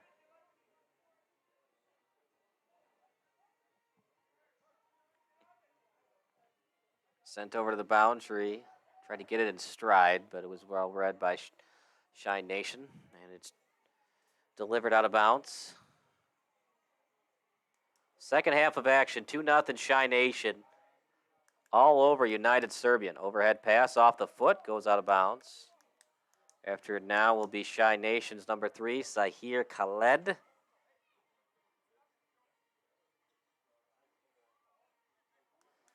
If you're not familiar with the United Premier Soccer League, that's what tonight's matchup is. It's sanctioned by U.S. Soccer, sits in the 4th division on the U.S. Soccer pyramid along with USL 2 and the NPSL. The United Premier Soccer League is the largest national semi-professional league in the USA with over 400 teams. Chicago Nation FC, they went to the championship game last season during the fall campaign. They went undefeated all the way to the national championship as the young men from Glen Ellen lost 1-0 in the final, but they made amateur soccer history with that historic run. Shy Nation's one of the biggest names in semi-professional soccer, looking to build off that successful 2021 season. And they look to compete in the Lamar Hunt Open Cup in the fall of 2022. Left-footed kick over to the netminder in Peru Demeneghai. They're managed and coached by Garrett Hayward. The assistant coach is A.J. Ostrowski.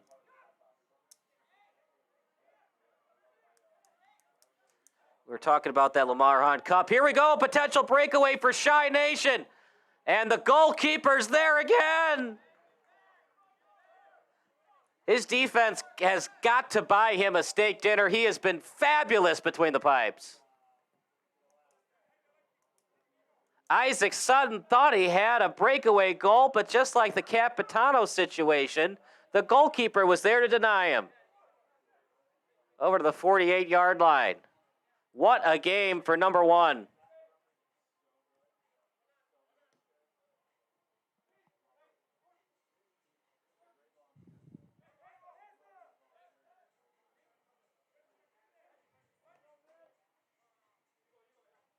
Good job getting his hands away from the ball that time by Melee. Shy Nation on the attack. It was set up by Rue. Left-footed kick. Tap and go move by Khaled. Rue with it. Left-footed kick in the back of the net. 3-0 Chi Nation. The route is on in Addison, and it's led by Jacob Rue.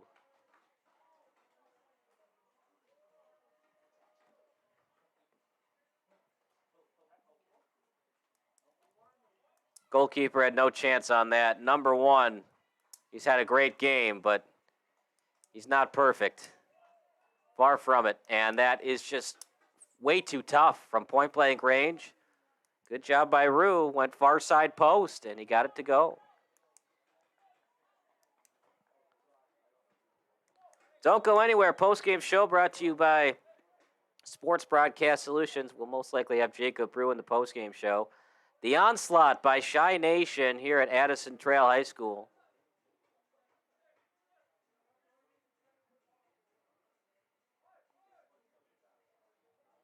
Now played by 11.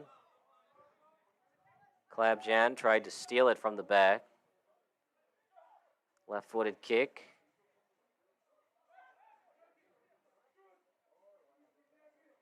And tapped out by Chi Nation. It's tapped out that time by Capitanos.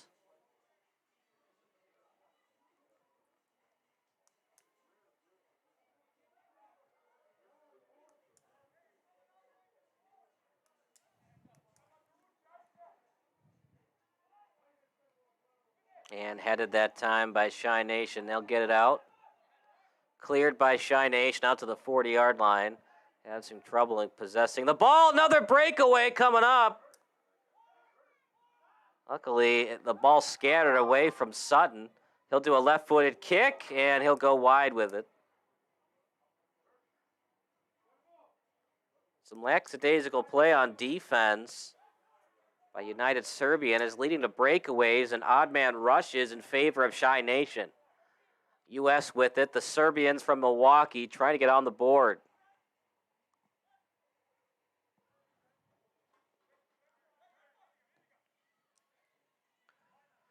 Out to the sideline.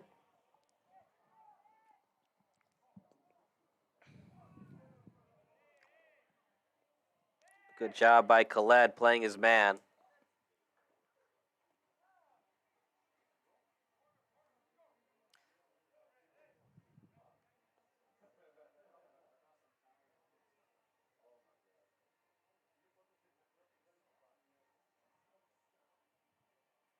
We'll have a corner kick coming up for 11.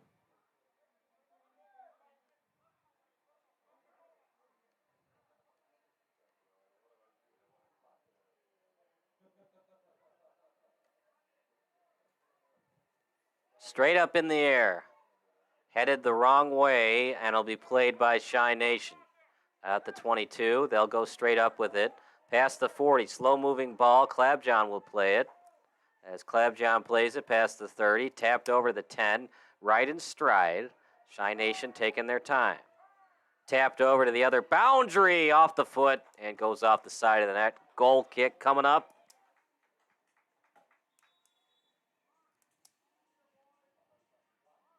Chi Nation will get a sub. Great job by Melee tonight. As Melee takes a seat.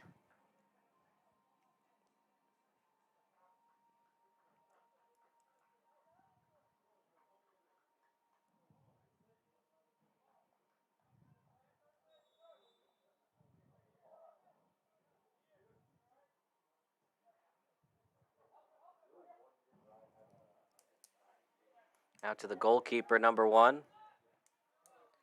Nick Klabjan, who we said his name tonight, he fell down and led to an odd man break. Luckily, that shot went off the crossbar. Klabjan's from the University of Wisconsin-Madison. Isaac Sutton, he was part of the back line of last year's national champion runner-up. Isaac used to play for the Chicago Fire Academy, and he's a former Lewis University soccer player. He was in the first division in Denmark and Sweden, the USL League for North Carolina FC. He loves house music and tacos, and well, he's in for a treat tonight. We've got unlimited tacos and burritos provided by El Famous Burrito. Handball, Short of the 20-yard line, free kick, and United Serbian's going to have to speed things up, down by Trace. Michael Maley goes by Mick. He played club for Soccer's Academy, and he's a Northwestern University alum. Go Wildcats. Alex Olson currently plays Division I soccer for Bradley University. Go Braves. Richard Olson also played for Soccer's Academy with his brother Alex. He was rated as the #1 player in the Midwest region, according to TopDrawerSoccer.com back in 2014. As that header goes wide, goal kick coming up for Peru. Nick the Greek Capitanos, he was a huge part of the nation's national final in 2021. In the Final Eight, they call it the Final Eight, not the Elite Eight, in Baltimore. He secured the game-winning goal in the final 8 minutes. How about that? In the Final Eight, he scored in the final 8 minutes. And he secured the game-winning goal, sending Nation to the Final Four. He played college soccer for Benedictine University. He is the all-time leading point scorer in Benedictine University. So not only can he score, but he can also assist on many a goal. Jacob Rosniak, Chicago Nation's speedy winger. He played club soccer for Sockers FC, and he went on to play club for the University of Chicago.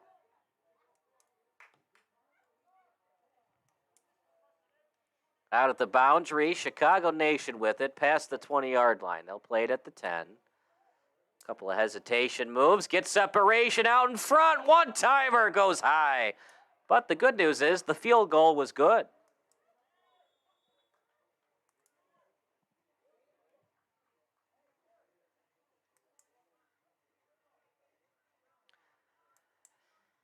Ania Sala played at Edgewood College for 2 years. He was signed to play for the Michigan Stars NISA team and ultimately decided to leave in pursuit of a national championship with Chicago Nation FC.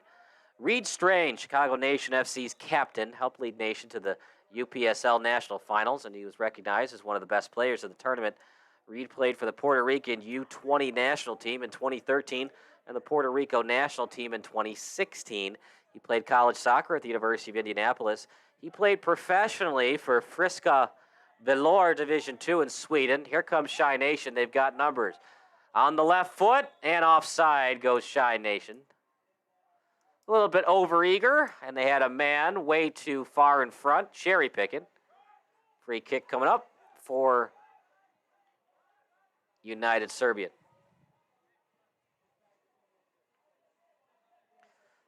It's been a fun one here in Addison. It's been all Shy Nation. They scored twice in the second half, one in the first. And Demoneghi working on the shutout.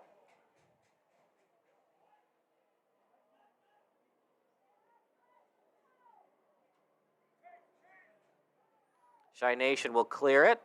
Nice pass by 23.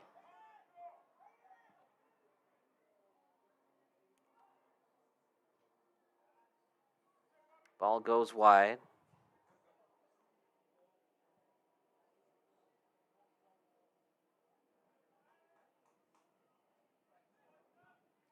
Not listed on the roster. 23 might be 13. That would be Sepras.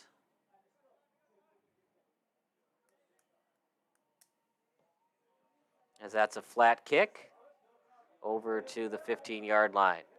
Looking to make it Quattro goals. Right-footed kick. Blocked that time by United. Out to the 25-yard line. Tap pass to 11. Back to his teammate. No look backhanded pass. Back-footed pass over to 11. And out to the boundary. At the 50. United still with it. Tapped over back to the 30 and a steal by Chicago. But it was illegal. Well, he gets an E for effort, but an F for playing by the rules. It was illegal.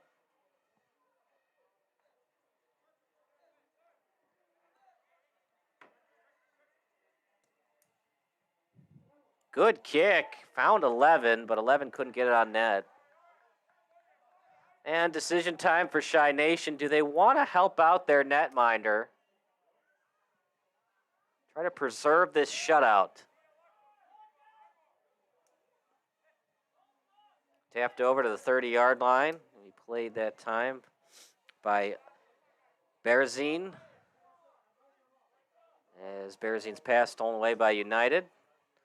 And then stolen by Shy Nation back to the goalkeeper. In fact, his defender's going to play it, as was a slow-moving ball. 20, gets it out to Olsen.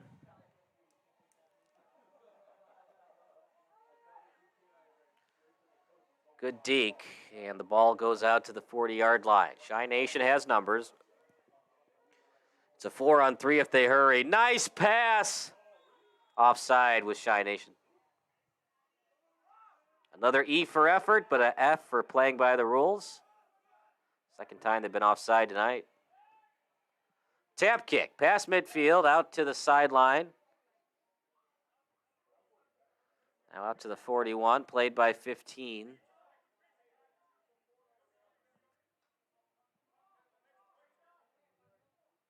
Good possession. And he was able to play the body well as he forced his defender away from him. Last touch by Shy Nation. It's going to be an incredible comeback if United can score 3 times in 25 minutes. First things first, you want to play for pride's sake. Have your dignity still and get rid of this shutout. It's a long drive back to Milwaukee, especially if you go home without at least 1 goal on the board.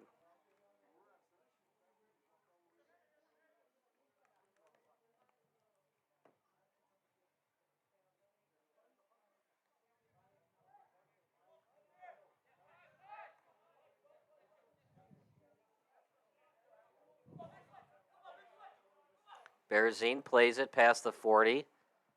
Almost tripped over his own feet, but he keeps it in play. At the sideline, then getting it back in play near the 20. Falls to the turf. We play on.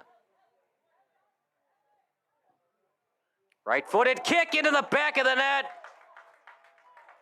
It's 4-0 in favor of Shy Nation. Olsen scores again.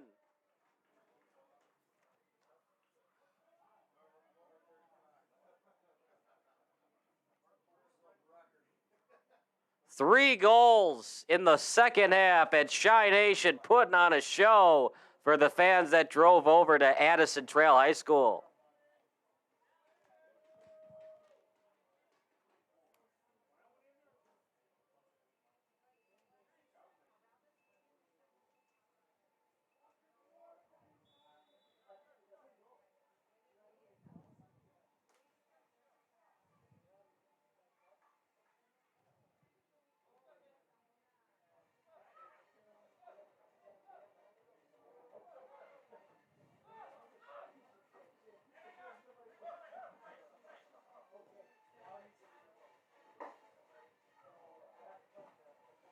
Left-footed kick. It was partially deflected and blocked that time by Chicago Nation.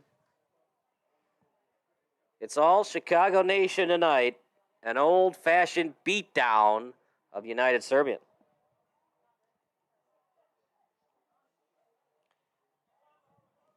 Alejandro Gutierrez, we didn't say his name a lot tonight. He played club for the Chicago Fire Juniors Academy and San Antonio Academy. He's originally from Colombia. Jacob Brew is just 17 years old. He currently plays club at Evolution SC. He's being recruited by a few Division I colleges. Another shot off the post. Rebound try. Ball loose and picked up by the goalkeeper.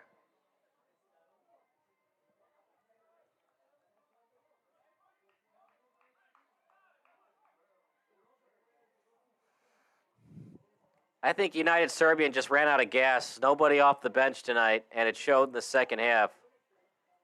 It'd be nice to see these two teams play at full strength with United having some bench players. They just ran out of numbers, and Shy Nation took it to them in the second half.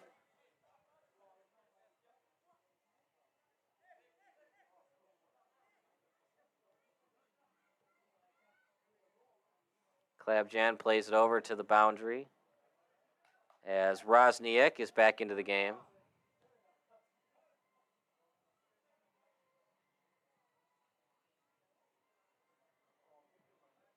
Rue plays it, left-footed kick. Great job giving it to Khaled. Khaled on the boundary, taking his time, switching to the left, back to the right. Tapped over to the 10. Finding a man in front. Tap kick. Nice pass. Trying to finish, but it was blocked as clogging up the passing lane. That time was 11 for United Serbian. Corner kick coming up.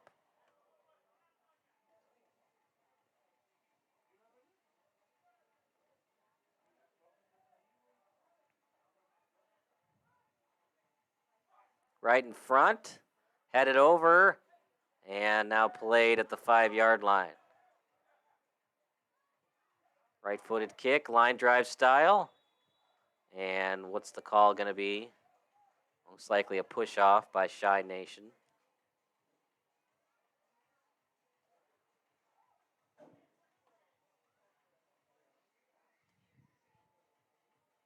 Final reminder, text lines open at 330-957-7653, your favorite soccer memory.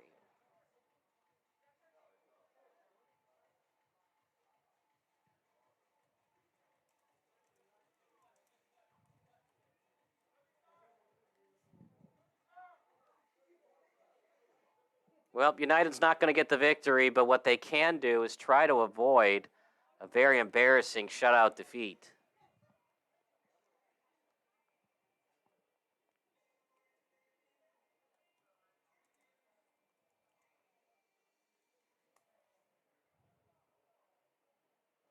United Serbian, their headquarters is off 51st Street in Milwaukee.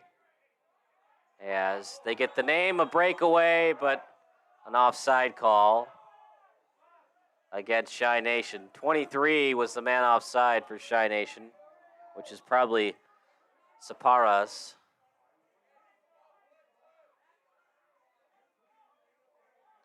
They get the name because right next door is St. Sava Serbian Catholic Church. And nearby is Alverno College. And their fields, they have their own soccer fields called United Serbian Club Fields out in front. Not too far from Miller Park. Well, American Family Field is what it's called now.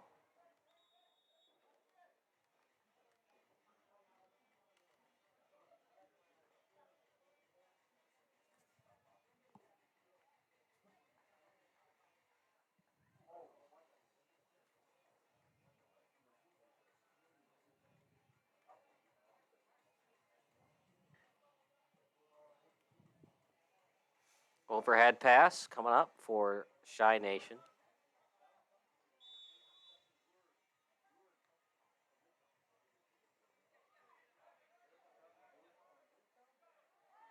As we're getting a little bit of a glare from the lights. Shy Nation plays it past the 50. That's a slow-moving ball out to the 25-yard line. Good pass. And another offside call against Shy Nation. That time, Conti was offside.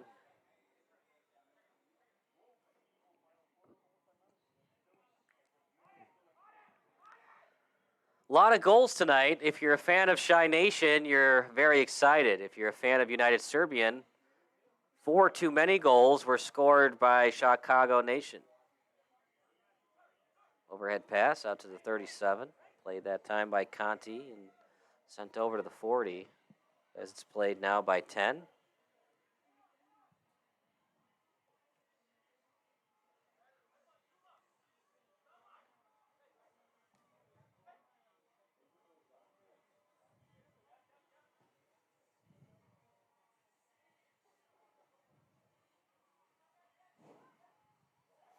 Out from the corner, right-footed kick, saved that time by 1. Ball at the end line. And a goal kick coming up.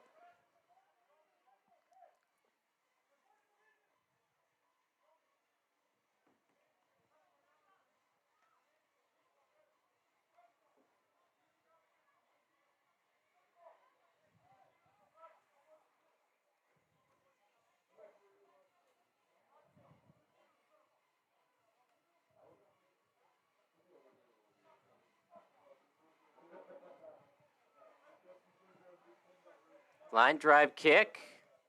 Picked up at the 42, now at the 48. Played that time by 14.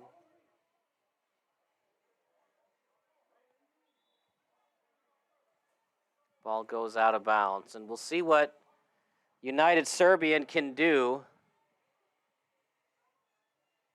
the last 15 minutes or so of the match.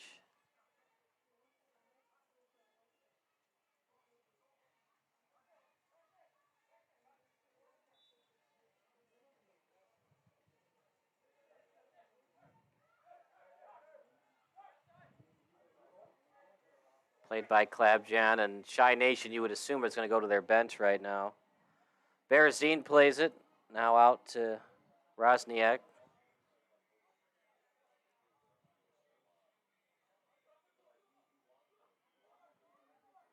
From the boundary, trying to send it up to the touchdown area.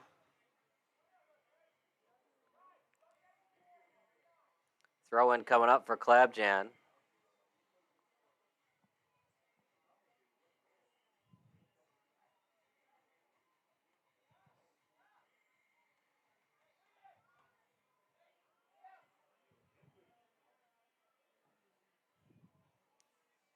It's been all Shy Nation tonight. 3 goals in the second half, and they could have had more if they had stayed on side.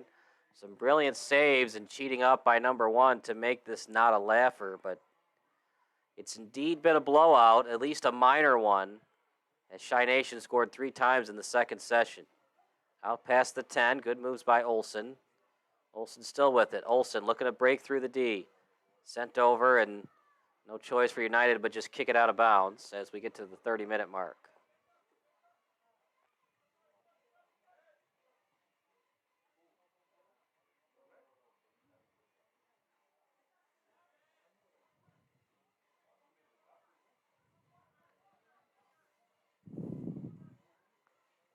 Out to the 24-yard line. Played that time by Shy Nation. They send it back out to the 28, taking their time on the right foot. Back out to the 25. Out to the boundary. A lot on that kick, and it finds its way out of play. Delivering it was Berezin.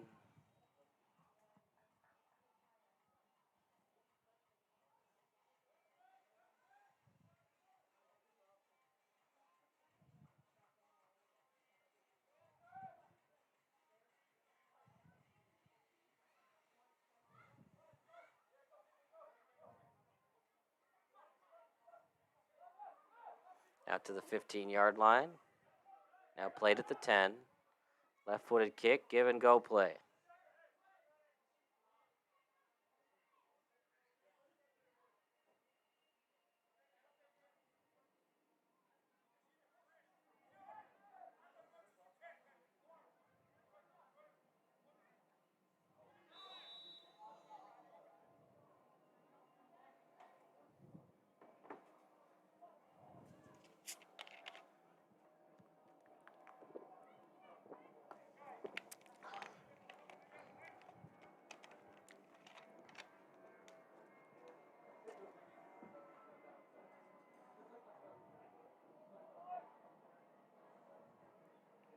Free kick coming up for United Serbian.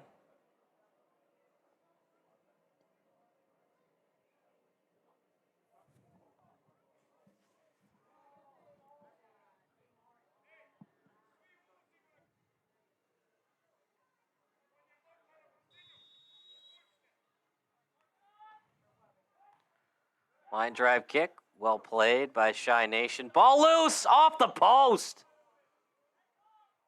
Second chance opportunity for United Serbian, and a lucky break for Devin Eghai as he looks for the shutout. Bad break for United Serbian. They've now hit the post and the crossbar. Foul committed by United Serbian. Foul was called before Klabjan fell on the ball with his hand. It was his right hand, in fact.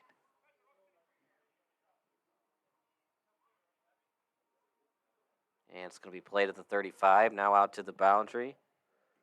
Played by Rosniak, now at the 30-yard line. From the left to the right. Right in front. High arching kick out to midfield. Off the head, sent over to the 30-yard line.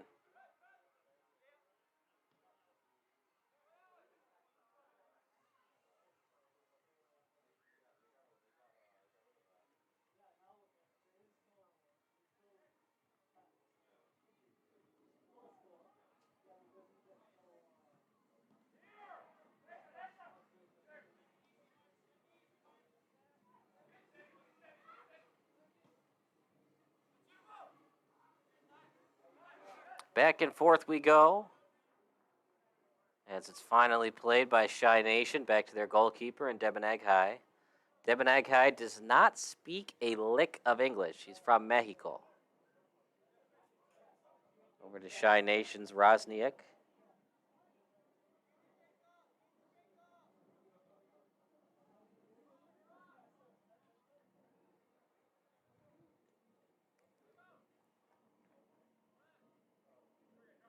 Overhead pass coming up by Klabjan. Now over to Rosniak. And played at the 42.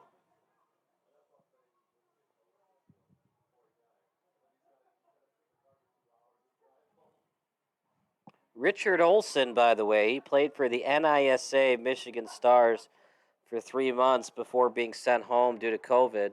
Ball loose in front as it's played near the end line. And we're going to get a corner kick. They'll just take their time with Shy Nation, play a little keep away. No need to score any more goals. They're looking to score something for Peru. From the 20, one hopper right into the hands of the goalkeeper.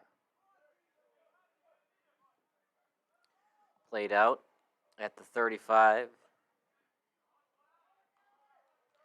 AJ Vora plays D1 at the University of Incarnate Word. He's from India.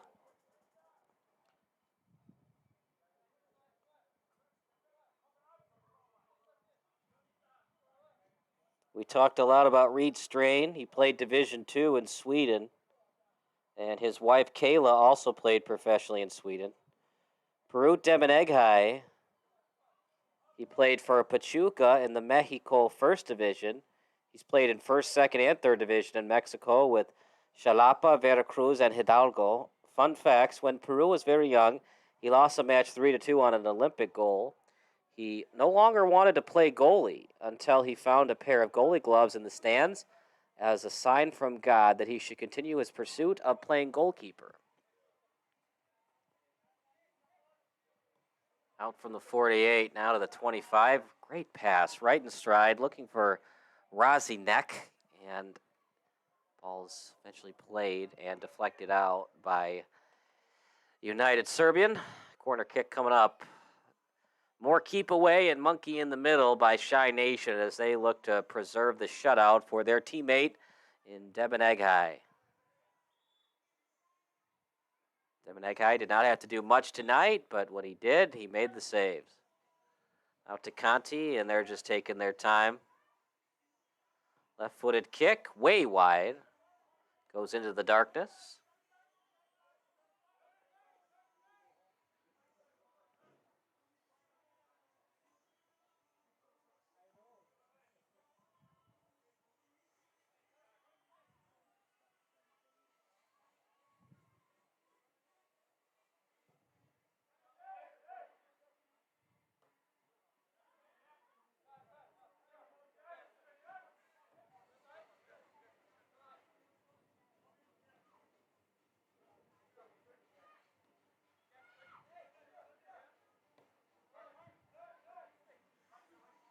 Shy Nation with a well-deserved victory tonight. 3 goals in the second half. Had a chance to score more. One went off the post. Fakes the shot. Into the back of the net. It's now a handful of goals for Shy Nation. 4 of them in the second session.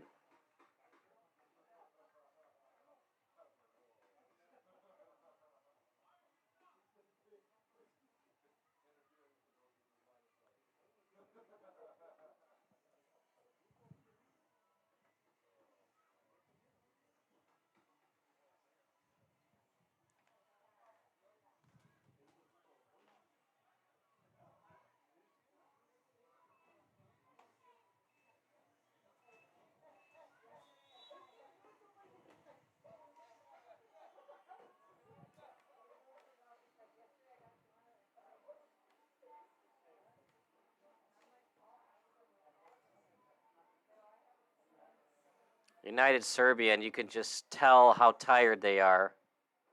Let's get our cool goal graphic real quick.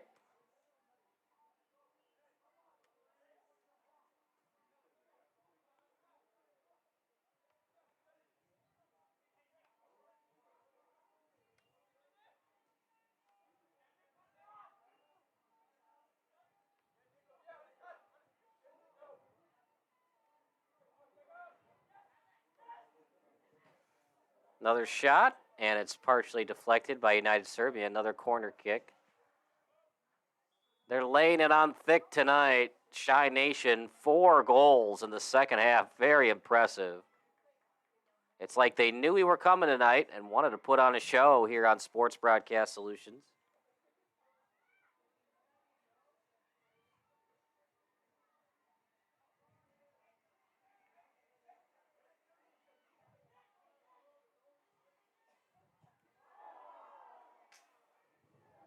Just missed scoring again.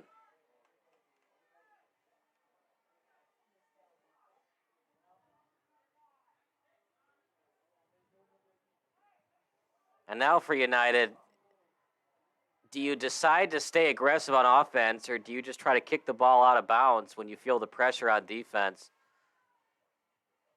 It's already embarrassing enough losing 5-0, but another one would be even worse. You'd be on the brink of humiliation. But number 1 was still good tonight. A lot of these goals are not his fault. His defense did not help him out tonight. I mean, this could easily be an 8-0, 9-0 final game. I mean, number 1 was great between the pipes. It was 1-0 entering the second half, and then Shy Nation scored 45 seconds into session 2, and it was pretty much a game that the end result was still in doubt. As you hit the rewind button on the stream here, picked up by United Serbian. It was 2-0 at the 6:35 mark. Played off the chest. At midfield, tap and go play over to 10. Shy Nation has it again, as they'll slow it down a little bit. From 10 over that time to Berezin. Tap pass over to 10. Gets it back in play, does United. 11 with it, and 11 back out to his defender.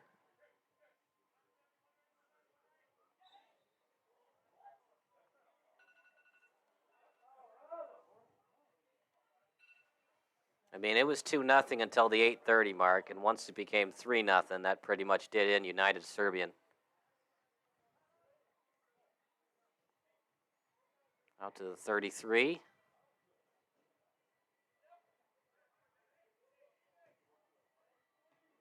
Off the chest. United has numbers with a full head of steam. At the 15, and then takes his time back out to the 27. No need to be greedy. The win is definitely not in doubt. Now you just want to waste some time to preserve the shutout. Out in front. Good defense that time by United. Ball loose. Another try, and the hands are there. Hands out, and a good play by the goalkeeper.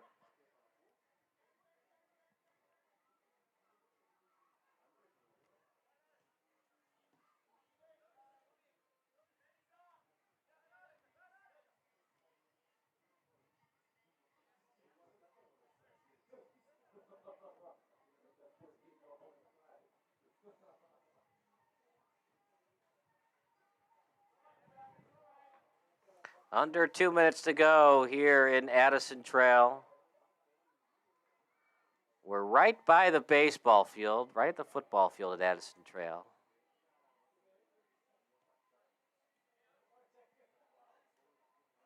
Olsen plays it. He's played every minute tonight. 23 over to the 15-yard line, right in stride. 6th goal of the game, 5th of the second half. Shy Nation, it's become a laugher here at Addison Trail.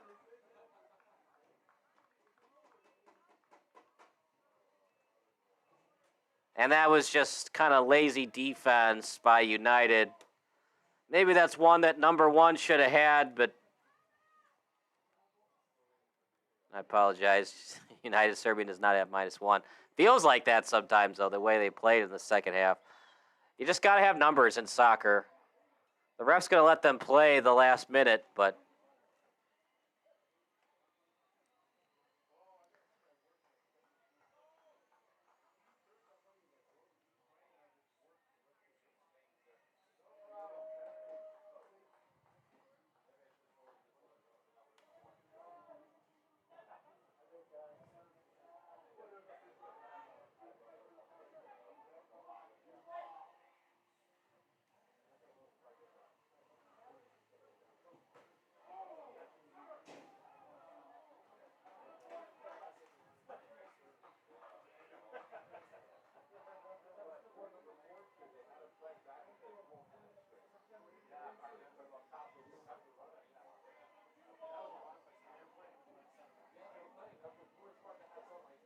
And they stop the clock with 1 minute remaining.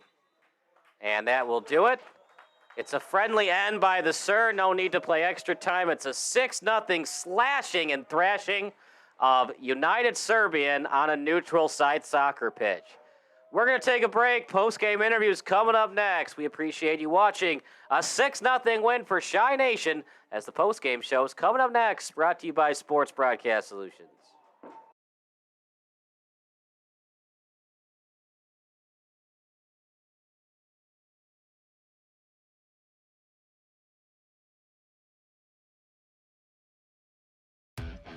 Made from an athlete's mind for all sports minds.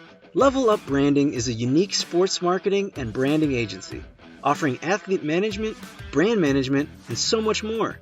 We are powered by experience, currently serving athletes in the WNBA, MLR, NFL, and college sports. We are looking to take on more clients because everyone deserves a shot at their dream. Our goal is to help others by inspiring one person at a time. Level Up Branding was founded by Lauren, who was and still is an athlete. She understands the importance of being a well-rounded and built individual. It takes an athlete to know an athlete. We are built different. There is so much more to an athlete than what is seen on the field or the court. We make it a priority to understand our athletes. We want to know and understand our clients' values, motives, passions, and future goals. At Level Up Branding, we believe in helping others succeed. We believe in giving back. We believe in family. You are more than an athlete. Level Up Branding was founded based on the sheer passion of sports, community involvement, and the sense of belonging to a community. We were created from an athlete's innovative mindset and experience, and here to offer our services to like-minded athletes.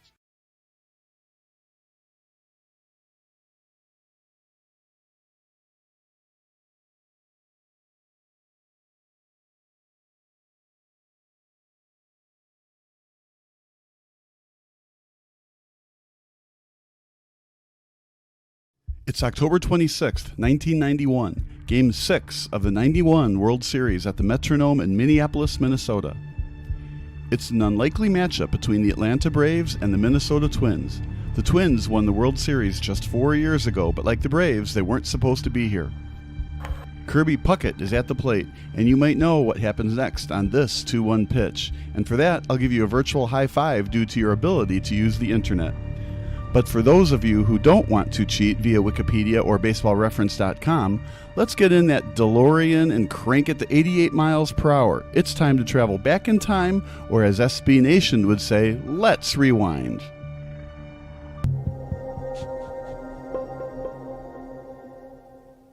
The 1991 Fall Classic was far from straight chalk when it comes to the gambling mindsets of sports bettors. According to TampaBay.com, the Braves were once 250-1 odds-on favorites to win the World Series.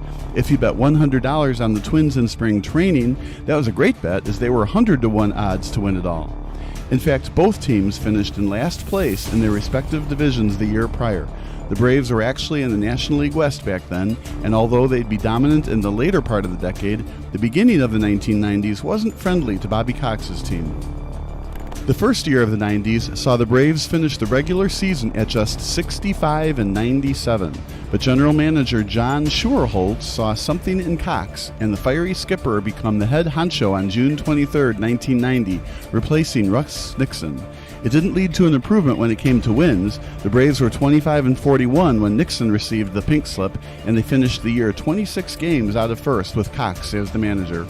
Still, the players seemed to respond to the 50-year-old skipper the next season. The Braves were notably better, but a World Series appearance still seemed very unlikely on July 11th. A .500 record at just 40-40, the Braves were on the cusp of being sellers at the trade deadline. But then something happened. The Braves just refused to lose. An incredible 54-28 finish to the season saw the Braves 4 wins away from a National League pennant. They clinched the division on a second-to-last of the season, with the Braves remaining in first place from September 20th until the clincher on October 5th. The stunned Los Angeles Dodgers couldn't believe it. How could a Braves team who were at .500 practically halfway through the season keep them from an NL pennant? As for the Braves themselves, next came the Pittsburgh Pirates, led by Silver Slugger Barry Bonds. If the regular season was crazy enough for Atlanta sports fans to start believing, the 1991 National League Championship Series was something we probably won't ever see again. 4 shutouts took place in the series, including 3 1-0 shutouts. The Pirates were the heavy favorites to advance to the World Series. A 98-win team, the Pirates won the division by an easy 14 games. John Smiley won 20 games for the Buccos, the last time a Pirates pitcher won 20 games during the 20th century. Doug Drabick was the reigning NL Cy Young Award winner, and with Bombs and Bobby Bonilla still in the primes of their careers, there's no way that Bobby Cox's Cinderella story could still wear their gold slipper going into the championship round, right? Wrong. Tom Glavine, the 1991 NL Cy Young winner, was on this Braves team, but he actually underperformed in the series. Game 1 went to the better-seeded Pirates, a well-deserved 5-1 win to the higher seed as the Pirates scored the game's first 5 runs. Glavine was the loser in this one by walking 3 batters and giving up 4 unearned runs. Atlanta's David Justice hit a leadoff homer in the top of the 9th inning, but it was just too late as the Pirates took a 1-0 series lead. The Braves found a way to split the first 2 games at Three Rivers Stadium, with Steve Avery leading the way to a 1-0 shutout. Game 3 was all Braves. A 10-3 win as John Smoltz was the much better pitcher in the Braves' first home playoff game in nearly a decade. But games 4 and 5 were won by the Pirates, including a seemingly back-breaking 1-0 shutout victory in Atlanta. Zane Smith led the way for Pittsburgh in Game 5, and with their backs against the wall, Atlanta had to somehow win both games on the road to make their first World Series since arriving in the capital of Georgia. The Braves just wouldn't let their dream season die. Not only that, but they held the Pirates scoreless for the last 22 innings of the series. From the top of the 6th in Game 5 until the final out in Game 7, the Pittsburgh Pirates couldn't muster a single run. A 1-0 crushing defeat in Game 6 saw the Pirates 1 win away from elimination, and after the Braves scored 3 runs in the top of the first inning during Game 7, the Buccos offense went ice cold down the stretch. Steve Avery stole the show. He didn't give up a single run in his 2 starts. 16 2/3 innings pitched for the young stud on the mound, and he of course won NLCS MVP. But the Braves weren't the only weird newcomer to the postseason party. Just 4 years earlier, the Minnesota Twins were World Series champions. Gone were the days of Harmon Killebrew and Rod Carew, but these new Twinkies were still fan favorites. Kirby Puckett, a former junior college player, led the charge in center field. But interestingly enough, not a single player on the Twins had 100 runs batted in during the 91 regular season. The Twins weren't a team known for power. Puckett only drilled 15 homers in 1991, a huge contrast to the 1987 squad when he hit 28 homers. The 1991 Twins were scrappy, annoying, and hard to beat.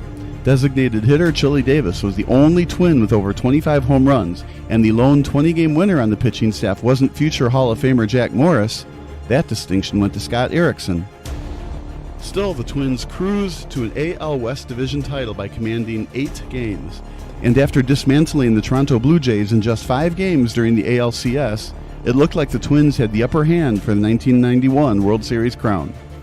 After all, the Braves barely squeezed into the World Series, while the Twins looked like the far more superior team. But the World Series started anyway, with Cox proving to the rest of the world that he would become one of the game's all-time great managers.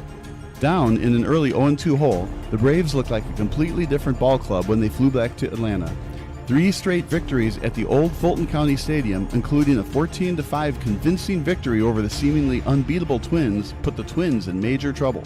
Just like that, Tom Kelly's squad looked all but done. The problem was, they weren't. Plus, they still got to go back home for Games 6 and 7, assuming they could force a Game 7. The 1991 World Series became one of the all-time greats, and Game 6 was no exception to the rule. The Twins struck first with 2 ball players crossing home plate in the bottom of the first inning. The Braves seemed to have the momentum back after Terry Pendleton hit a 2-run bomb in the top of the 5th. Determined to play Game 7 at the old Hubert H. Humphrey Metrodome, the Twins got the lead back in the bottom of the frame. And after battling to a leadoff walk, Don Gladden stole second base. A couple of flyouts later, including the sacrifice fly by Puckett, gave the Twins the lead back. But don't count these Braves out. Up by a run in the top of the 7th, Kelly allowed starting pitcher Scott Erickson to run back out there. But after a leadoff single to Mark Lemke, Kelly had no choice but turned to Mark Guthrie. Guthrie started off okay with a strikeout to Jeff Blauser, but then location and accuracy came to bite him in the butt. A walk to Lonnie Smith, including a can't-have-it wild pitch, put Kelly in a tough spot. Guthrie was able to jam Terry Pendleton, but with Chuck Knobloch playing a double-play depth, Pendleton's little nubber got enough of the AstroTurf to give him ample time to claim the infield single. Just like that, we have bases loaded, and Kelly was forced to go to the bullpen yet again. In came Carl Willis. It was also decision time for Kelly. Should he bring the infield in, bring in the corners and play double play depth, or play double play depth around the infield? The Twins decided to play back with the middle infield, and it cost them. Ron Gant's ground ball in between the third base and shortstop hole allowed him to beat out the fielder's choice, and the Braves were once again in business. Gant with a good jump out of the box just beats the play. A 3-3 tie with runners on the corners. Willis was in a huge pickle, but he threw a devastating 2-2 off-speed pitch to Davis Justice to get him to swing and miss. The lead was gone, but the tie still remained. The Twins had a golden opportunity to retake the lead in the bottom of the eighth. Puckett stole second base with 2 outs, but Shane Mack couldn't drive him in. Nobody got close to tying it in the ninth, so Braves fans had to wait until extra innings to see if their team would be sipping the champagne in the locker room. Remember, this was a big deal for Braves fans. Atlanta hadn't won a World Series since relocating from Milwaukee, and the city of Atlanta had never seen a professional sports team win a championship up to this point. Atlanta nearly obtained their first lead of Game 6 in the top of the 10th. A leadoff single by Pendleton looked to be great for the Braves, but a stolen base attempt, or perhaps a hit and run, led to a slow-moving line drive and an easy double play for the Twins. So much for that potential rally. The Twins went 1-2-3 in the bottom of the 10th, so we went to the 11th. The Braves somehow got another leadoff single, this time by Sid Bream. However, Bream probably should have been at second base, if not for his oft-injured right knee. He crushed the first pitch down the first base line, but couldn't advance into scoring position. Keith Mitchell had to pinch run for him, and in this era of old-school baseball, stolen bases were more commonplace. Mitchell got caught stealing on the first pitch of Brian Hunter's at-bat, and that pretty much did in the rally. No more base runners for the Braves. Should Cox allow Alejandro Pena to pitch into the 11th? Pena might be needed for Game 7, so Cox is pretty much forced into allowing Charlie Liebrant to man the rubber in the bottom of the 11th. Liebrant probably wasn't the ideal choice. He had an ERA over 4 coming into this pitching appearance, and with Puckett leading off the inning, Cox was just praying Liebrant could force a 12th frame. And now Puckett can make history with a walk-off blast. But to understand how memorable this home run could be for Puckett, we have to know his life's history. Puckett grew up on the south side of Chicago. He was so small for center field, just 5'8", that he didn't receive a single scholarship once he graduated from Calumet High School. He actually entered the workforce right out of prep school at the Ford Motor Company. Luckily for him, Bradley University, an NCAA Division I school in the Missouri Valley Conference, gave him a shot. He then had to transfer to Triton College due to becoming academically ineligible at Bradley. However, he had what it took to play at the next level, and the Twins took a huge risk by drafting a junior college ball player with the 3rd overall pick in 1982. They obviously didn't regret taking the shrimp beef but full of energy ball player. He ended up making it to the Big Show in 1984 and helped lead the Twins to a World Series championship 3 years later, their first one since relocating from Washington, D.C. He never missed the All-Star game since 1986, and he was the 1991 ALCS MVP award. He was absolutely brilliant coming into this at-bat. He tripled in Knobloch, made an unbelievable catch in the 3rd inning, and has 2 of the 3 Twins' RBIs tonight. According to multiple reports, he told players in the clubhouse they could jump on his back tonight and he would carry them to victory. Well, here we stand. A 2-1 count on Puckett. It's a tie game in the bottom of the 11th.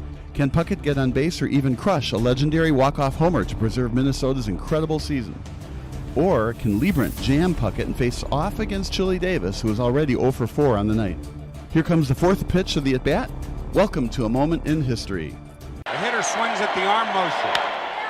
Into deep left center for Mitchell, and we'll see you tomorrow night.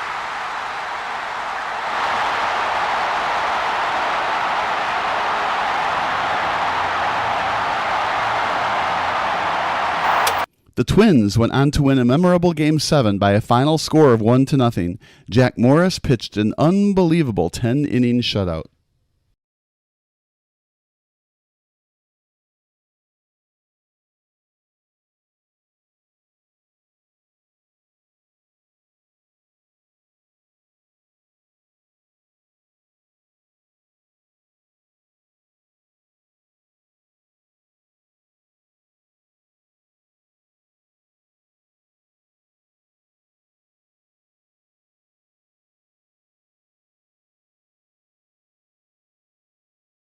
This is Sports Broadcast Solutions, a broadcasting network for everyone. Check us out at sportsbroadcastsolutions.com and become part of the digital sporting world.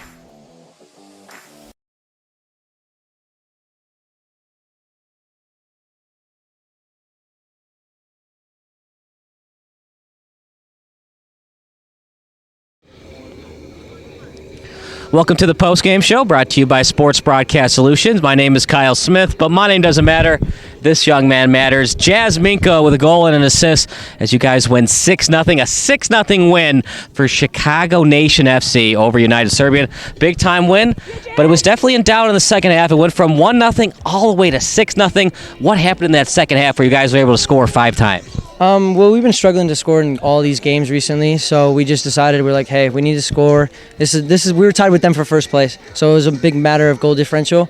So we were like, hey, put 3 or 4 past them, and then we'll cruise. And then, obviously, they're a lot older guys. We're a bunch of younger guys, so we can run a lot. So we just said, hey, take our advantage, beat them with pace, and we'll score goals easily. Looks like they didn't have a lot of players off the bench tonight. Did you guys take advantage of that in the second half, full throttle? You guys scored less than a minute into the second session. Yeah, we saw at the start of the game, we said they had 1 sub, and obviously they had to make a sub early because of injury. And then we said, all right, they're not going to last 90 minutes. No one can last 90 minutes. So we said we're going to take advantage of it and get them tired, and then we just went from there. We scored quick, and we scored often. Another big shutout for Demonaghi. What can you say? The Mexican, he's great between the pipes. He's very good. Very good. Honestly, I did not expect it, to be honest. This is my only second game back from injury, and I've seen him, and I'm very impressed, to be honest. I'm very impressed with the keeper. You guys had a Cinderella story in the fall. Everybody knows about you now. The target is on your backs. Doesn't seem to matter, though. Game in, game out, you guys are either getting draws or victories. Yeah, honestly, like you said, we made it to the national final, lost the national final. Everyone knows about us now, so they're always going to come after us. They're always going to try to beat us. They're always going to try to hit us. We just try to play our game, and we know if we play our game, we'll win games.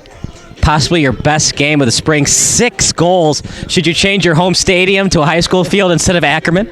Honestly, it might benefit us. Who knows? Honestly, we might have to come here and play again because we're scoring goals. At Ackerman, we struggle to score goals. So who knows? We'll find out when we play our next game at Ackerman. Is it a little bit different of an atmosphere than Ackerman? We talked to Hayden during the pregame show. He said it was a little bit bumpy on this turf. Yeah, this turf is a bit bumpier compared to ours. Obviously, Ackerman's a new turf. This is a high school turf, so they use it a lot more than Ackerman. But it just comes in with wear and tear. So, we can't do anything about it.